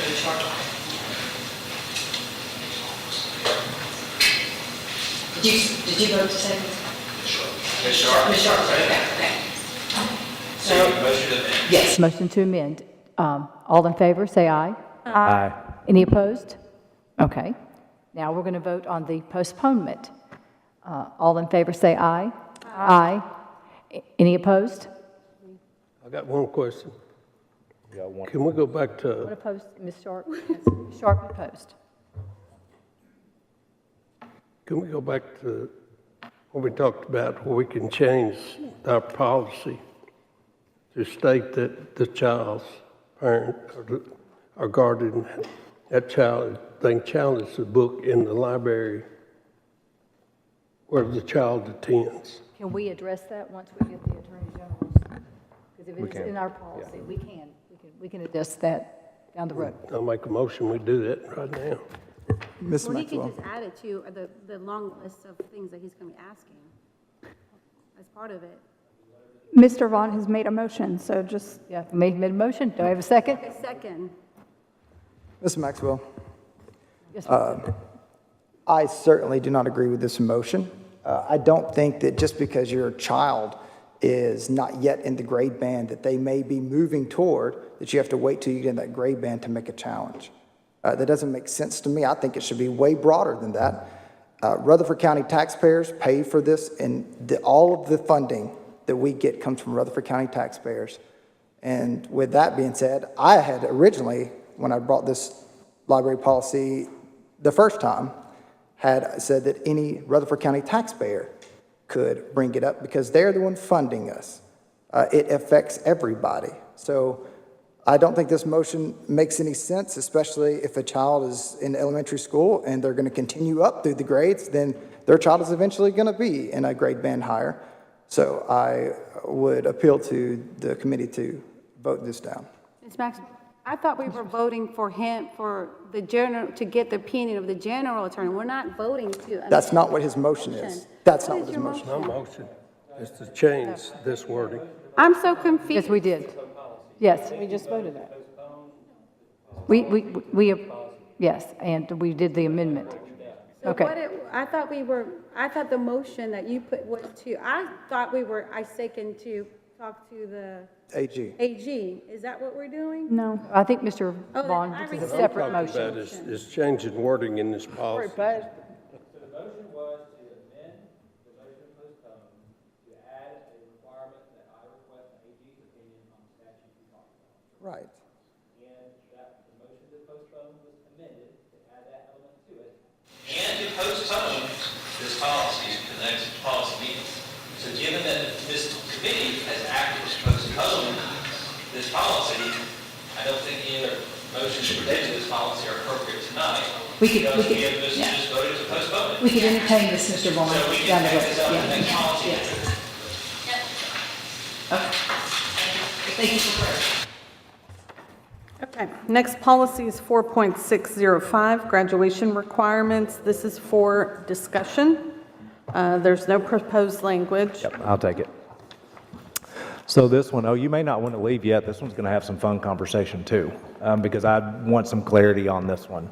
So we have moved to a 4x4 at our high schools, which allows our students to earn quite a bit more credits by the time they leave.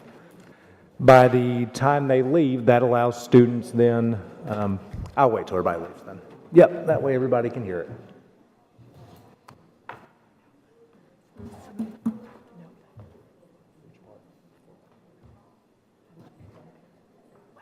They will once their kids get high school, college credit early. Really? Okay. Yep. Ready now?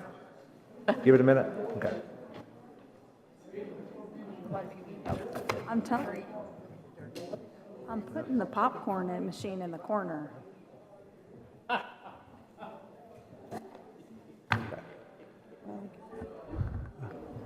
All right. So this one I brought forward. When we talk about policies that are impacting students, this is one that is absolutely going to impact students. So early graduation is, if you go to page 2, it starts on line 28.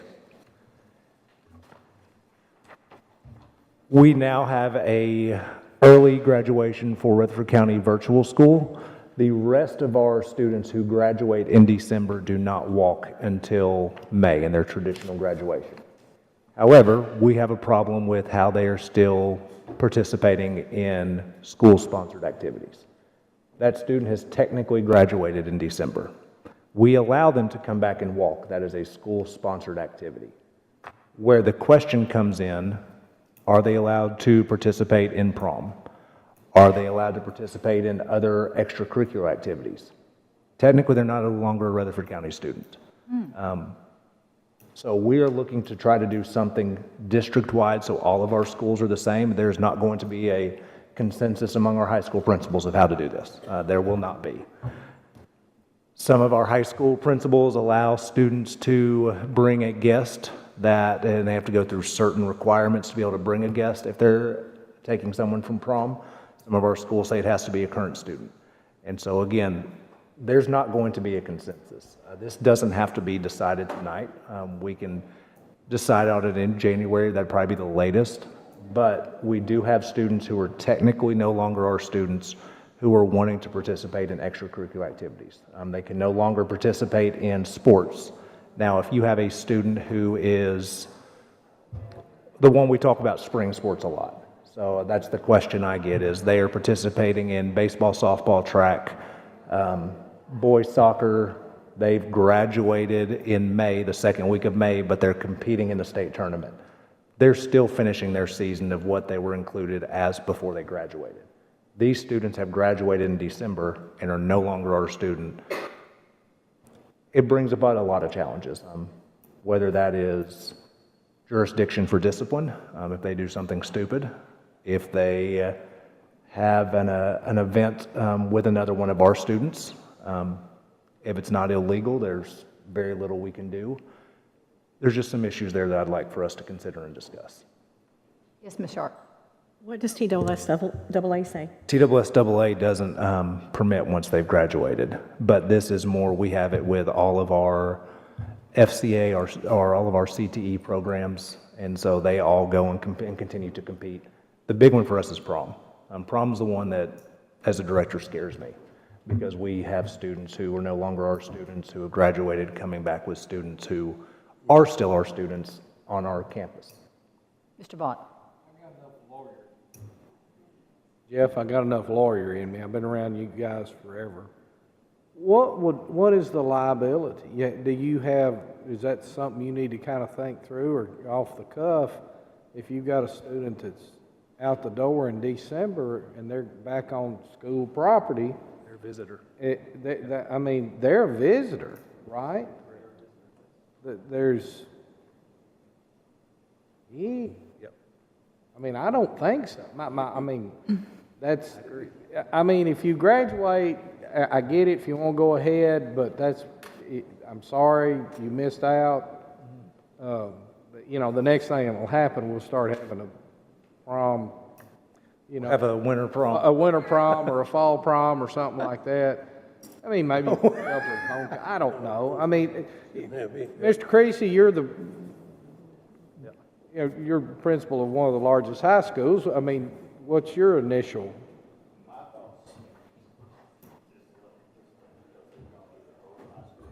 Right. And HOSA or whatever is taking place after December. Okay. I see what you're saying, but then the same thing is, do I not let my shortstop play the same time? How long is, What's the difference? I guess it's 9 years. It is. I you know, is it 30 days post-graduation? Is it 60 days post-graduation? Is there some policy? State baseball championships in Chattanooga is after school's out. Yeah, graduation. Most of spring cleaning it, right? Ms. Darby. Ms. Darby. Are we mostly, like, when you say, because you're saying it's not really sports because they can't participate in the sports at that point. So other than prom, what extracurriculars are we talking about? Or is- CTE competitions. CTE competitions, okay. I guess my issue with prom, well, a couple things come to mind. A, we're trying to find as much room as possible, so I would hate to do things to discourage people from not graduating early. But B, I guess I kind of, and I don't know how you feel about this, Mr. Creasy, but is it really that different from them coming to a football game or a basketball game and being a visitor there? And I would think that most of our early graduates aren't discipline issue students usually. Yeah, there's some of them. And then the question would be, is it with principal approval? If that principal knows that student and is comfortable, yes. And if that principal knows that student and isn't comfortable, maybe no. Maybe it should be a principal decision. I don't know. Can we leave it up to the principal? I mean, that would. We can, as long as the board understands that there's not going to be consistency. There's not going to be Some parents uniformity. are going to be frustrated and mad that Siegel High School let them and Smyrna High School. Yeah, you're going to have a parent who's upset that it's not being uniform across the board. Ms. Maxwell. Yes, Mr. Mr. Creasy, you're the high school principal here. This probably affects you the most. What are your thoughts? You think it's better to be uniform? Yeah, it saves us from getting yelled at. Because, like I said, I'm probably going to let my kids participate because I feel like they've been part of the school that program that year at least. Whereas another principal may be saying, no, they're not. So, probably not going to be as effect on me as it is on the Martin when it comes up to them and eventually probably gets you guys. So you're saying pass the buck and let them be the. Madam Chair. Yes, Ms. Darby. Dr. Sullivan, what would it look like if we kind of said we do allow them to participate, but there are certain stipulations, like if they have been in violation of certain behavior codes or discipline? I mean, could we not kind of make a uniform, yes, they're allowed, but in these circumstances, the principal could? Yes, I would love that. Okay. Do I have a motion? Ms. Maxwell. Yep. Dr. Sullivan, do you need to have some time to come up with what that yes button is Probably, like? yeah. So this didn't have to be voted on right now, but it was one that, this conversation happens a lot, and connected to graduation requirements, it's a different policy under graduation activities, is students who are at alternative school. We have in policy whether or not they're supposed to walk and not walk, but it's not uniform across the district. And I know board members that were on the board last year got complaints of this, and you'll get them again every year until we have this clarified. Some schools say, Dr. Martin, you'll know better than I do, is it the 7th semester? How does it worded?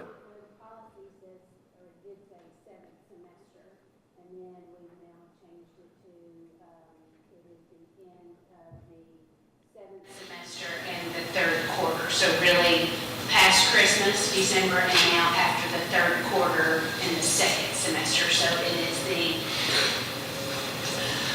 I don't know how you'd say, 7 3/4. 7 semester and a half. Is the best way to do that. I don't know if that's the best way. I talk English for a reason. But okay, so it was 7 semester, which was the December of their senior year. But then some people wanted to keep holding those students accountable for their grades, because in essence, you could have a student who had a 4.0 through their 7th semester, December of their senior year, and then in the spring semester, still pass all of their classes for the year, but no longer have a 4.0. And so they were holding them held accountable through the third quarter of their senior year. It doesn't have to be decided tonight, just say, those are two things that I would like to, bring some conformity to the district. Well, at the completion, I'm talking about, it's really No, at it's the just for beginning. discussion. The reason, the reason I wanted to leave it up to the principal, there's some kids that would meet this criteria, but from a principal standpoint, you probably wouldn't, I'm sure it's rare, but there's certain kids, if you had your choice, they wouldn't come to prom. And I think by giving the principal the right to make that judgment call, because, I mean, I hate to say it, but there's certain kids that, if I had my choice, they wouldn't come to prom, Madam Chairman, I would move to allow Dr. Sullivan and Dr. Martin, with consultation from the high school principals, to, yes, to postpone this, but to bring it back in January with their recommendations. We have a second? Second. All in favor, say aye. Aye. There you go. For our high school principals watching, I guess we're going to decide by majority vote as well. Yes, that was part of my motion. Yes, Mr. Creasy, have fun with that. All right, policy 5.302, which is sick leave. This adds language to comply with the current MOU we have with the REA. So you will see the language that is highlighted in yellow is requested to be added to be in compliance with the agreement with the REA.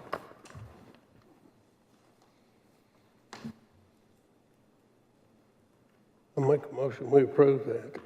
Second. Second. All in favor, say, Maxwell. sorry, I'm so sorry. Yes, On page 3, on line 1, it says by written notice, and as you can read, it says you can withdraw bank participation on June 30th. We only allow 1 day, or should it say by June 30th? Because the teachers, that's their summer break.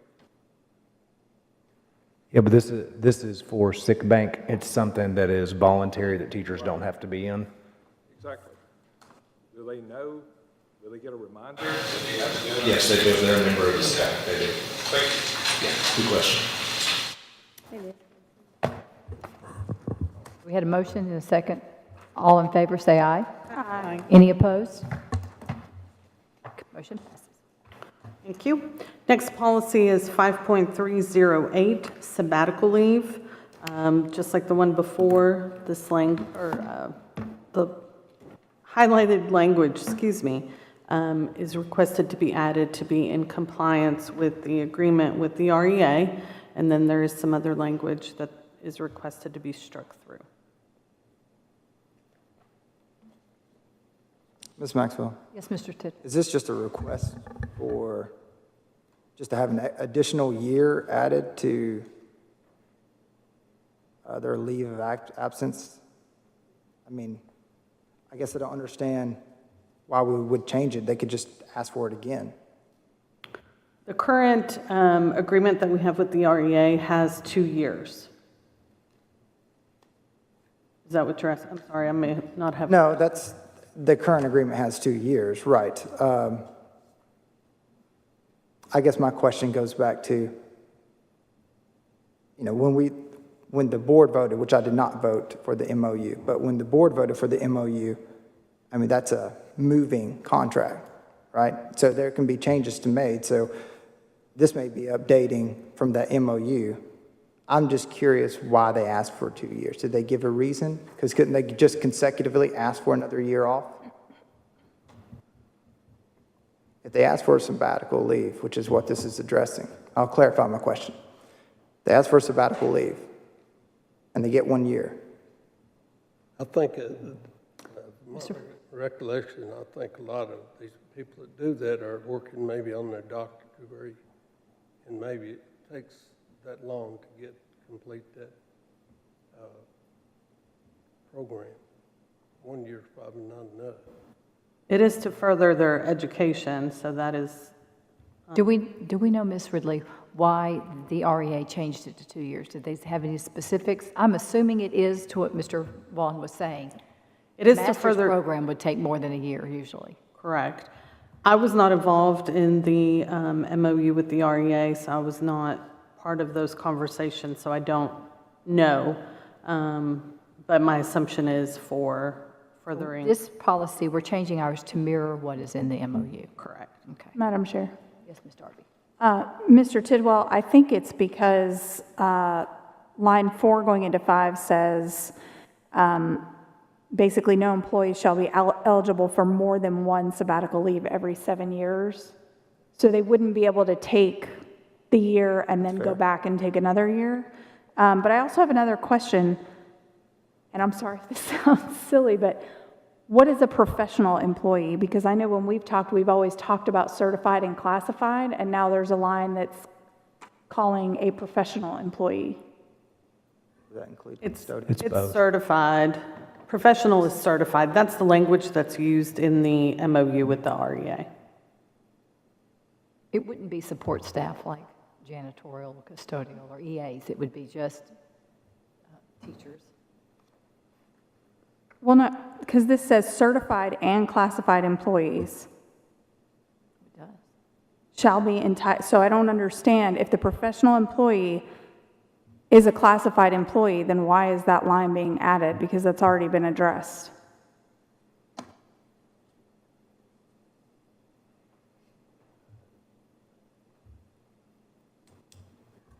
Oh, no, I'm reading the MOU. I'm reading the MOU right now. Could we change that to the employee shall be entitled instead of professional? Do we even need this sentence? Yeah. It's just, that's the way it's written on the MOU, so it's the exact wording. Took me to say, yeah, professional employees shall be entitled to personal leave without pay for 1 year for studying or other reasons of value. Did they put this in here because some classified employees or EAs may be working on, they already have a degree and they're going to get an extra degree, but they may not be working in capacity? No, they're not. Yes, sir, you were on the committee, weren't you? Sorry. Yep. Yeah, classified wasn't included on the MOU. I'm sorry, what? Classified staff were not included on the MOU. It's in here. Right, I believe Correct. we made We that did, change. yes. Right. So I understand it mirrors the MOU, but as far as our policy is, like, do we have, because I just feel like that's redundant and it makes things confusing when we're just repeating the same language. Yeah, I don't think it's needed. I mean, because I would go back to the MOU anyways. Right. So, I think that's fine. Can I make a motion to approve, but eliminate the addition on line 3 going into 4. Second. Ms. Maxwell, I still have another question. Why did we strike the language? I'm sure you're just going to say because the MOU, but why did we agree to strike the language, employee must return and work for the district for a minimum of 1 year after the sabbatical is ended?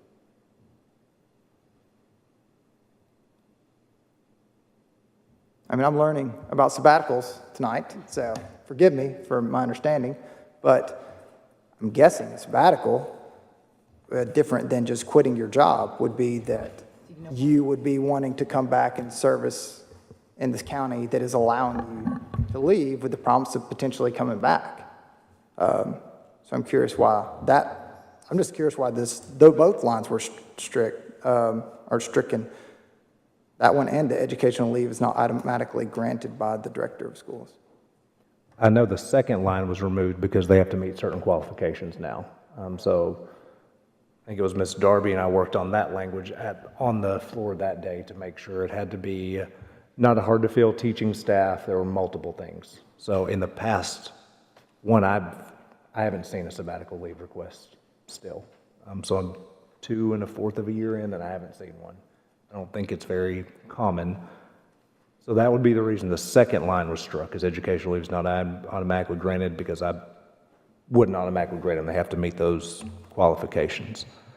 Employee must return and work for the district for a minimum of 1 year after sabbatical is ended. Speaking frankly, some of those employees we may not want to come back for a year. All right. Okay, I guess let me ask this question just to learn. What's the difference in a sabbatical leave and just quitting your job? Very different. All right, let me hear it. Somebody tell me, Francis. One thing you have. Sabbatical leave, you're not quitting your job. You're saying to the employer, please hold my place of employment for the time being as I do this, with the intent that you're going to come back to the workforce.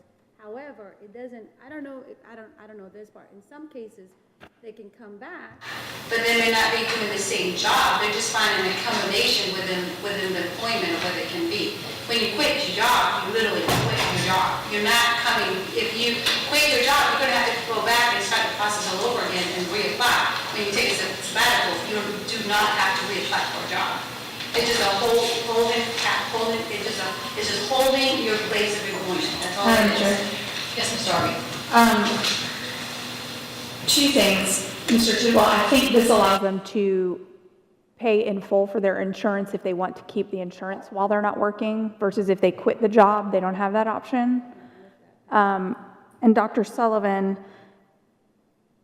I don't think this speaks to it, but I'm now that we've gotten our salary stuff with the steps and the years and all of that stuff, do we need to put something in here that speaks as to whether or not that sabbatical? They don't earn it.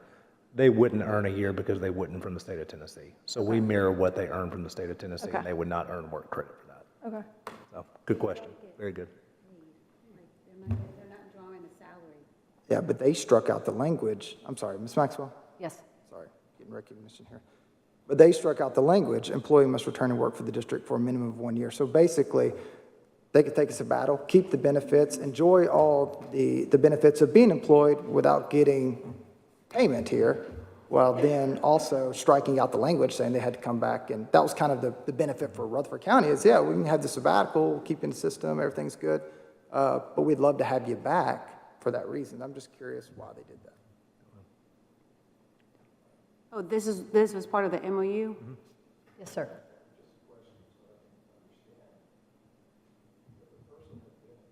20 years, can they go on a sabbatical, and do they get their retirement benefits? They would not. So that stops. So they would have to quit in their retirement. Okay. And report to TCRS and do all those. Requirements they have to.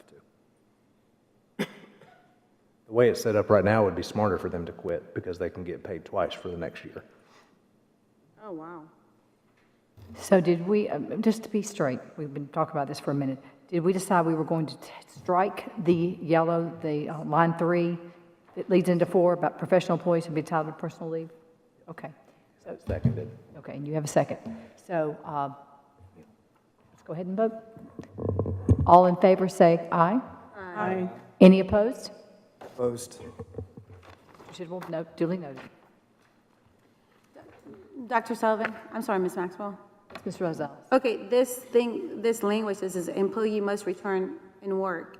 That whole language speaks not just for our certified, but also our classified too, right?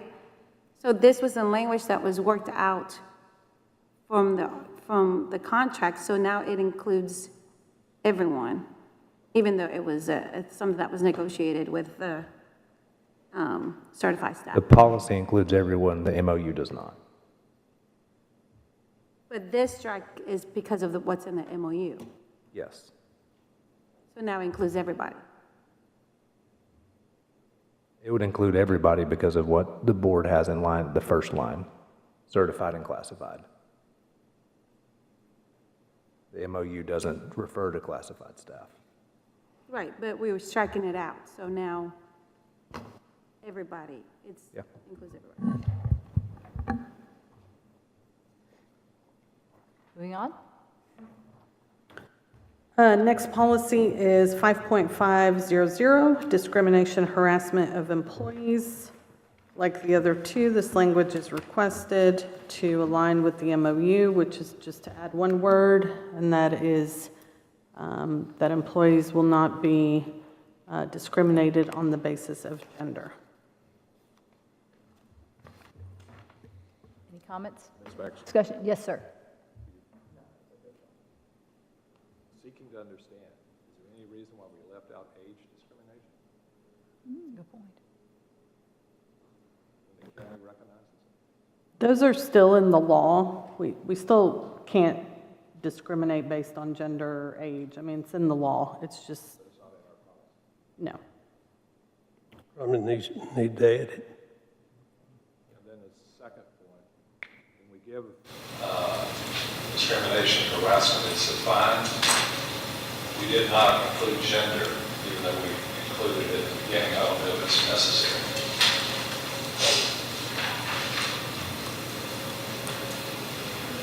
Which line was that in, Mr. Martin? 6 through 8, when it begins, discrimination, harassment is defined as conduct offenses spoken, spoken for sexual, racial, ethnic, or religious disability.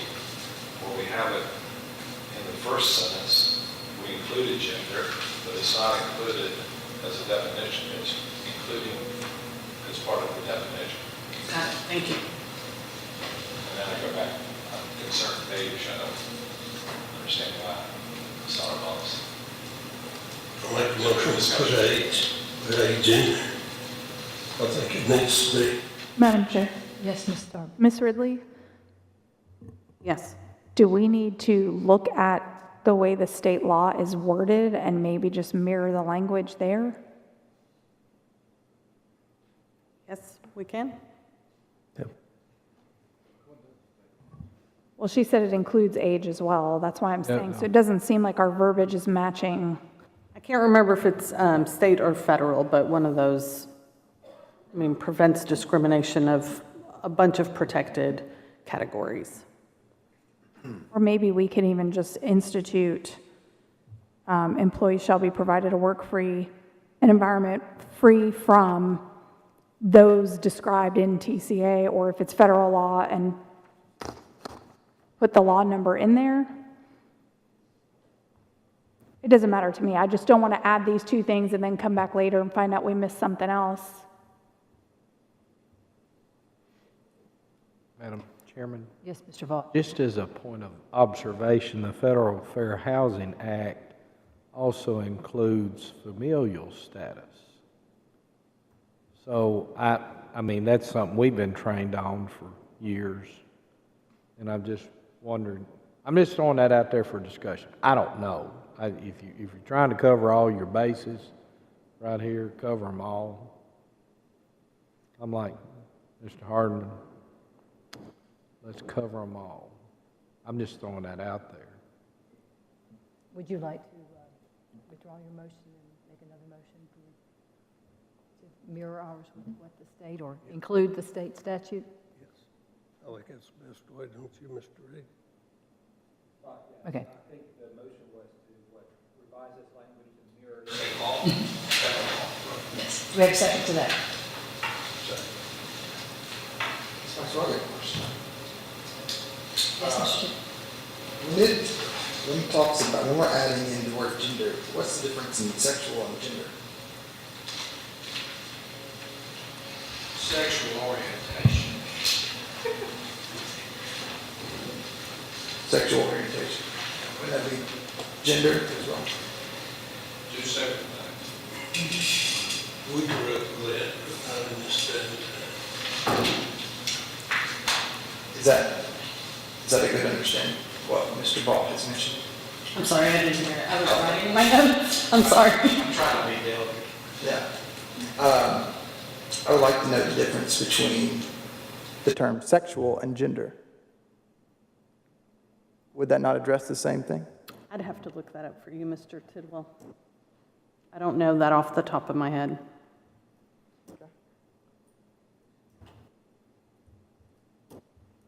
I will be awaiting that answer. Thank you. You're welcome. So what, are we going to have to postpone this now? To wait for the answer? Second. What? We can vote if you'd like. Yes. Yes. Okay. Would you like to roll call vote, or would you like to? Okay. No. All in, Hold on, yeah, there were, on mirror, Mr., can you read the motion, Mr. Reed, please? So the motion is to amend this policy to reflect to mirror the language of state and federal law as far as discriminatory classes, and that we will not discriminate on the basis of those state classes in federal law or state law. so just to clarify, make sure I'm understanding correctly, we're just going to mirror state law here. Is everyone clear? Yes, Mr. Sullivan. I think we need to clarify state versus federal. There's some differences. Madam Chair. Yes, Mrs. Harvey. I'm always going to mix up y'all's last names. So sorry. Mr. Vaughn, would you be agreeable to amending your motion to postponing this to the next policy meeting so Ms. Ridley can come back with what the state and federal laws say so that we can make a clear distinction on what we're voting on? I'd be interested to see which one supersedes, because Okay. I know in special ed law that the state supersedes federal law, but in everything else, federal law supersedes state law. So it would be interesting to see, yes. Do we have a second? Second. Okay. All in favor to postponing until we can get clarity? All in favor say aye. Aye. Any opposed? Okay, postpone. And I'll also have Dr. Anthony here. She led our MOU team to better answer those questions that we have. She wasn't able to be here tonight.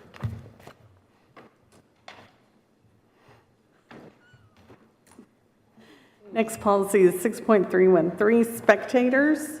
This would add language that adult supervision is also required at middle school basketball games, varsity and JV, and middle school football games, varsity and JV. This came as a request from the middle school principals.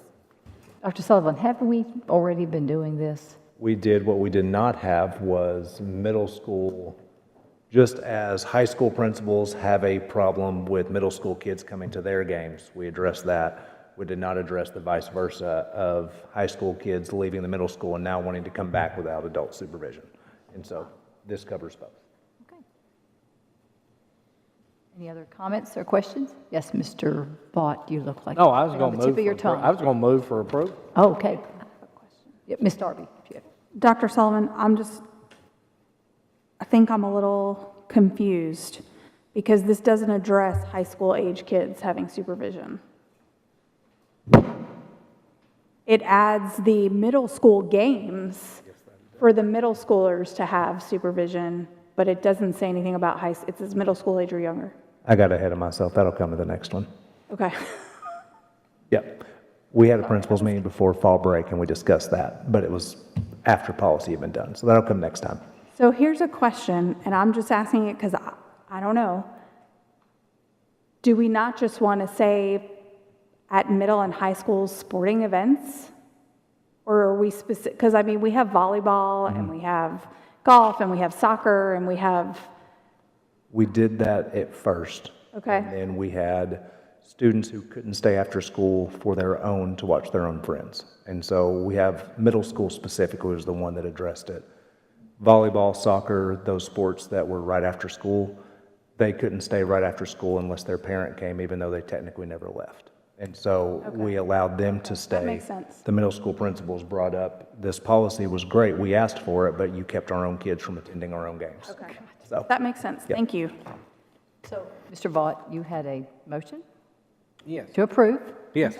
And Ms. Sharp seconded. All in favor say aye. Aye. Any opposed? Motion passes. And Ms. Darby, to hit your point, that is why it only talks about basketball and football, because the other sports for that. Okay, last one. Policy 6.308, bus safety and conduct. This was postponed from our last meeting. I believe, Mr. Tidwell, you had some questions at that time. Let me find those for you. You asked on page 2, line 2, to change the language so that the material is available for 5 days instead of 3 days. So I did confirm with Mr. Lee and Ms. Barnett in transportation how long our camera system keeps videos. It depends because it's storage just like anything else. So if there's a lot of activity, it's less time. If it's more activity, it's less time. I said that backwards, excuse me. But I think 5 days, we could meet that requirement. Great. Thank you. Any other discussion? Ms. Maxwell? Yes, Mr. Tidwell. I was trying to look back at it too, the last policy committee. I know we talked about issue track, and I think that's the conduct, about potentially adding that to policy. I don't know if that was already in there. I'll tell you the notes that I've found, and this was sent to me by Wanda over transportation. And because there has been some issues between bus contractors and schools on whether discipline is dealt out and whether they received the discipline and whether they turned it in, and if it got lost in the process, whatever, they have this new system that keeps track of it. So here was the language that was sent to me at the last policy. I mean, I'm just going to read this. It has just 7 short lines here, but I think it's outlining what issue track kind of would do. And Dr. Sullivan, you probably know, I know Trey's not here tonight, but you probably know this, so correct me if any of this is off here. First was conduct report is submitted to the school electronically. So that's done by the bus contractor. And I can send you this too, so you don't have to write it all down. School will address the report within 2 days. If the report has not been addressed, then a reminder will be sent. After 2 reminders, so there'd have to be a follow-up reminder as well. After 2 reminders, transportation intervenes. After discipline is determined, a parent letter will be sent to the parent and notifying the bus contractor, so they're aware kind of what's been going on. Driver receives notification of discipline actions and completion of conduct report. There's the bus contractor. And then transportation receives and follows all of the above report. So it's just, it creates procedure, or it puts in policy the procedure that's already happening with issue track. That way there's no back and forth between, because I was on the bus committee last year and I got a ton of emails about, well, I turned it in and they didn't do anything, and then maybe they did do something, or maybe it got lost, or when they followed up, and there just was not a lot of, I think across the board there's a ton of consistency, but there were pieces of inconsistency. So, yeah, if the board is willing, we can have Monica prepare the language, which is the language sent from transportation about how issue track works, and we're just adding it to policy. Maybe we don't got to postpone it to the following meeting, But, well, I guess really wouldn't matter if we did or didn't, because it wouldn't be implemented immediately anyways. It's already occurring. Yeah, it's already happening, so. I will say our bus discipline, where we have struggled this year is some of our drivers aren't comfortable with technology. And so having accurate reports of discipline, if you looked at reports from now compared to last year, it looks like discipline's down on the bus, and that is not accurate. And so what we have asked principals to do is if they have a bus contractor that tries to hand them or just talk to them about a written notice, is to let us know. Then transportation calls the bus contractor and says, you need to submit this discipline form the way it needs to be done. Because the second-hand portion is kind of how it got lost. So we're still in the implementation stages. It's not, we're only 2 months into that, and it's not reflecting the highest number of discipline issues like we need. We know we have right now, but I don't have any issue with that. And do they have training with this new technology? I assume they did, yes. Okay, do I have a motion? We can Move to approve. move to approve. Do I have a? Second. All in favor say aye. Aye. Any opposed? Well, that would be our last policy for tonight, so I will. Motion adjourned. Okay. We're adjourned.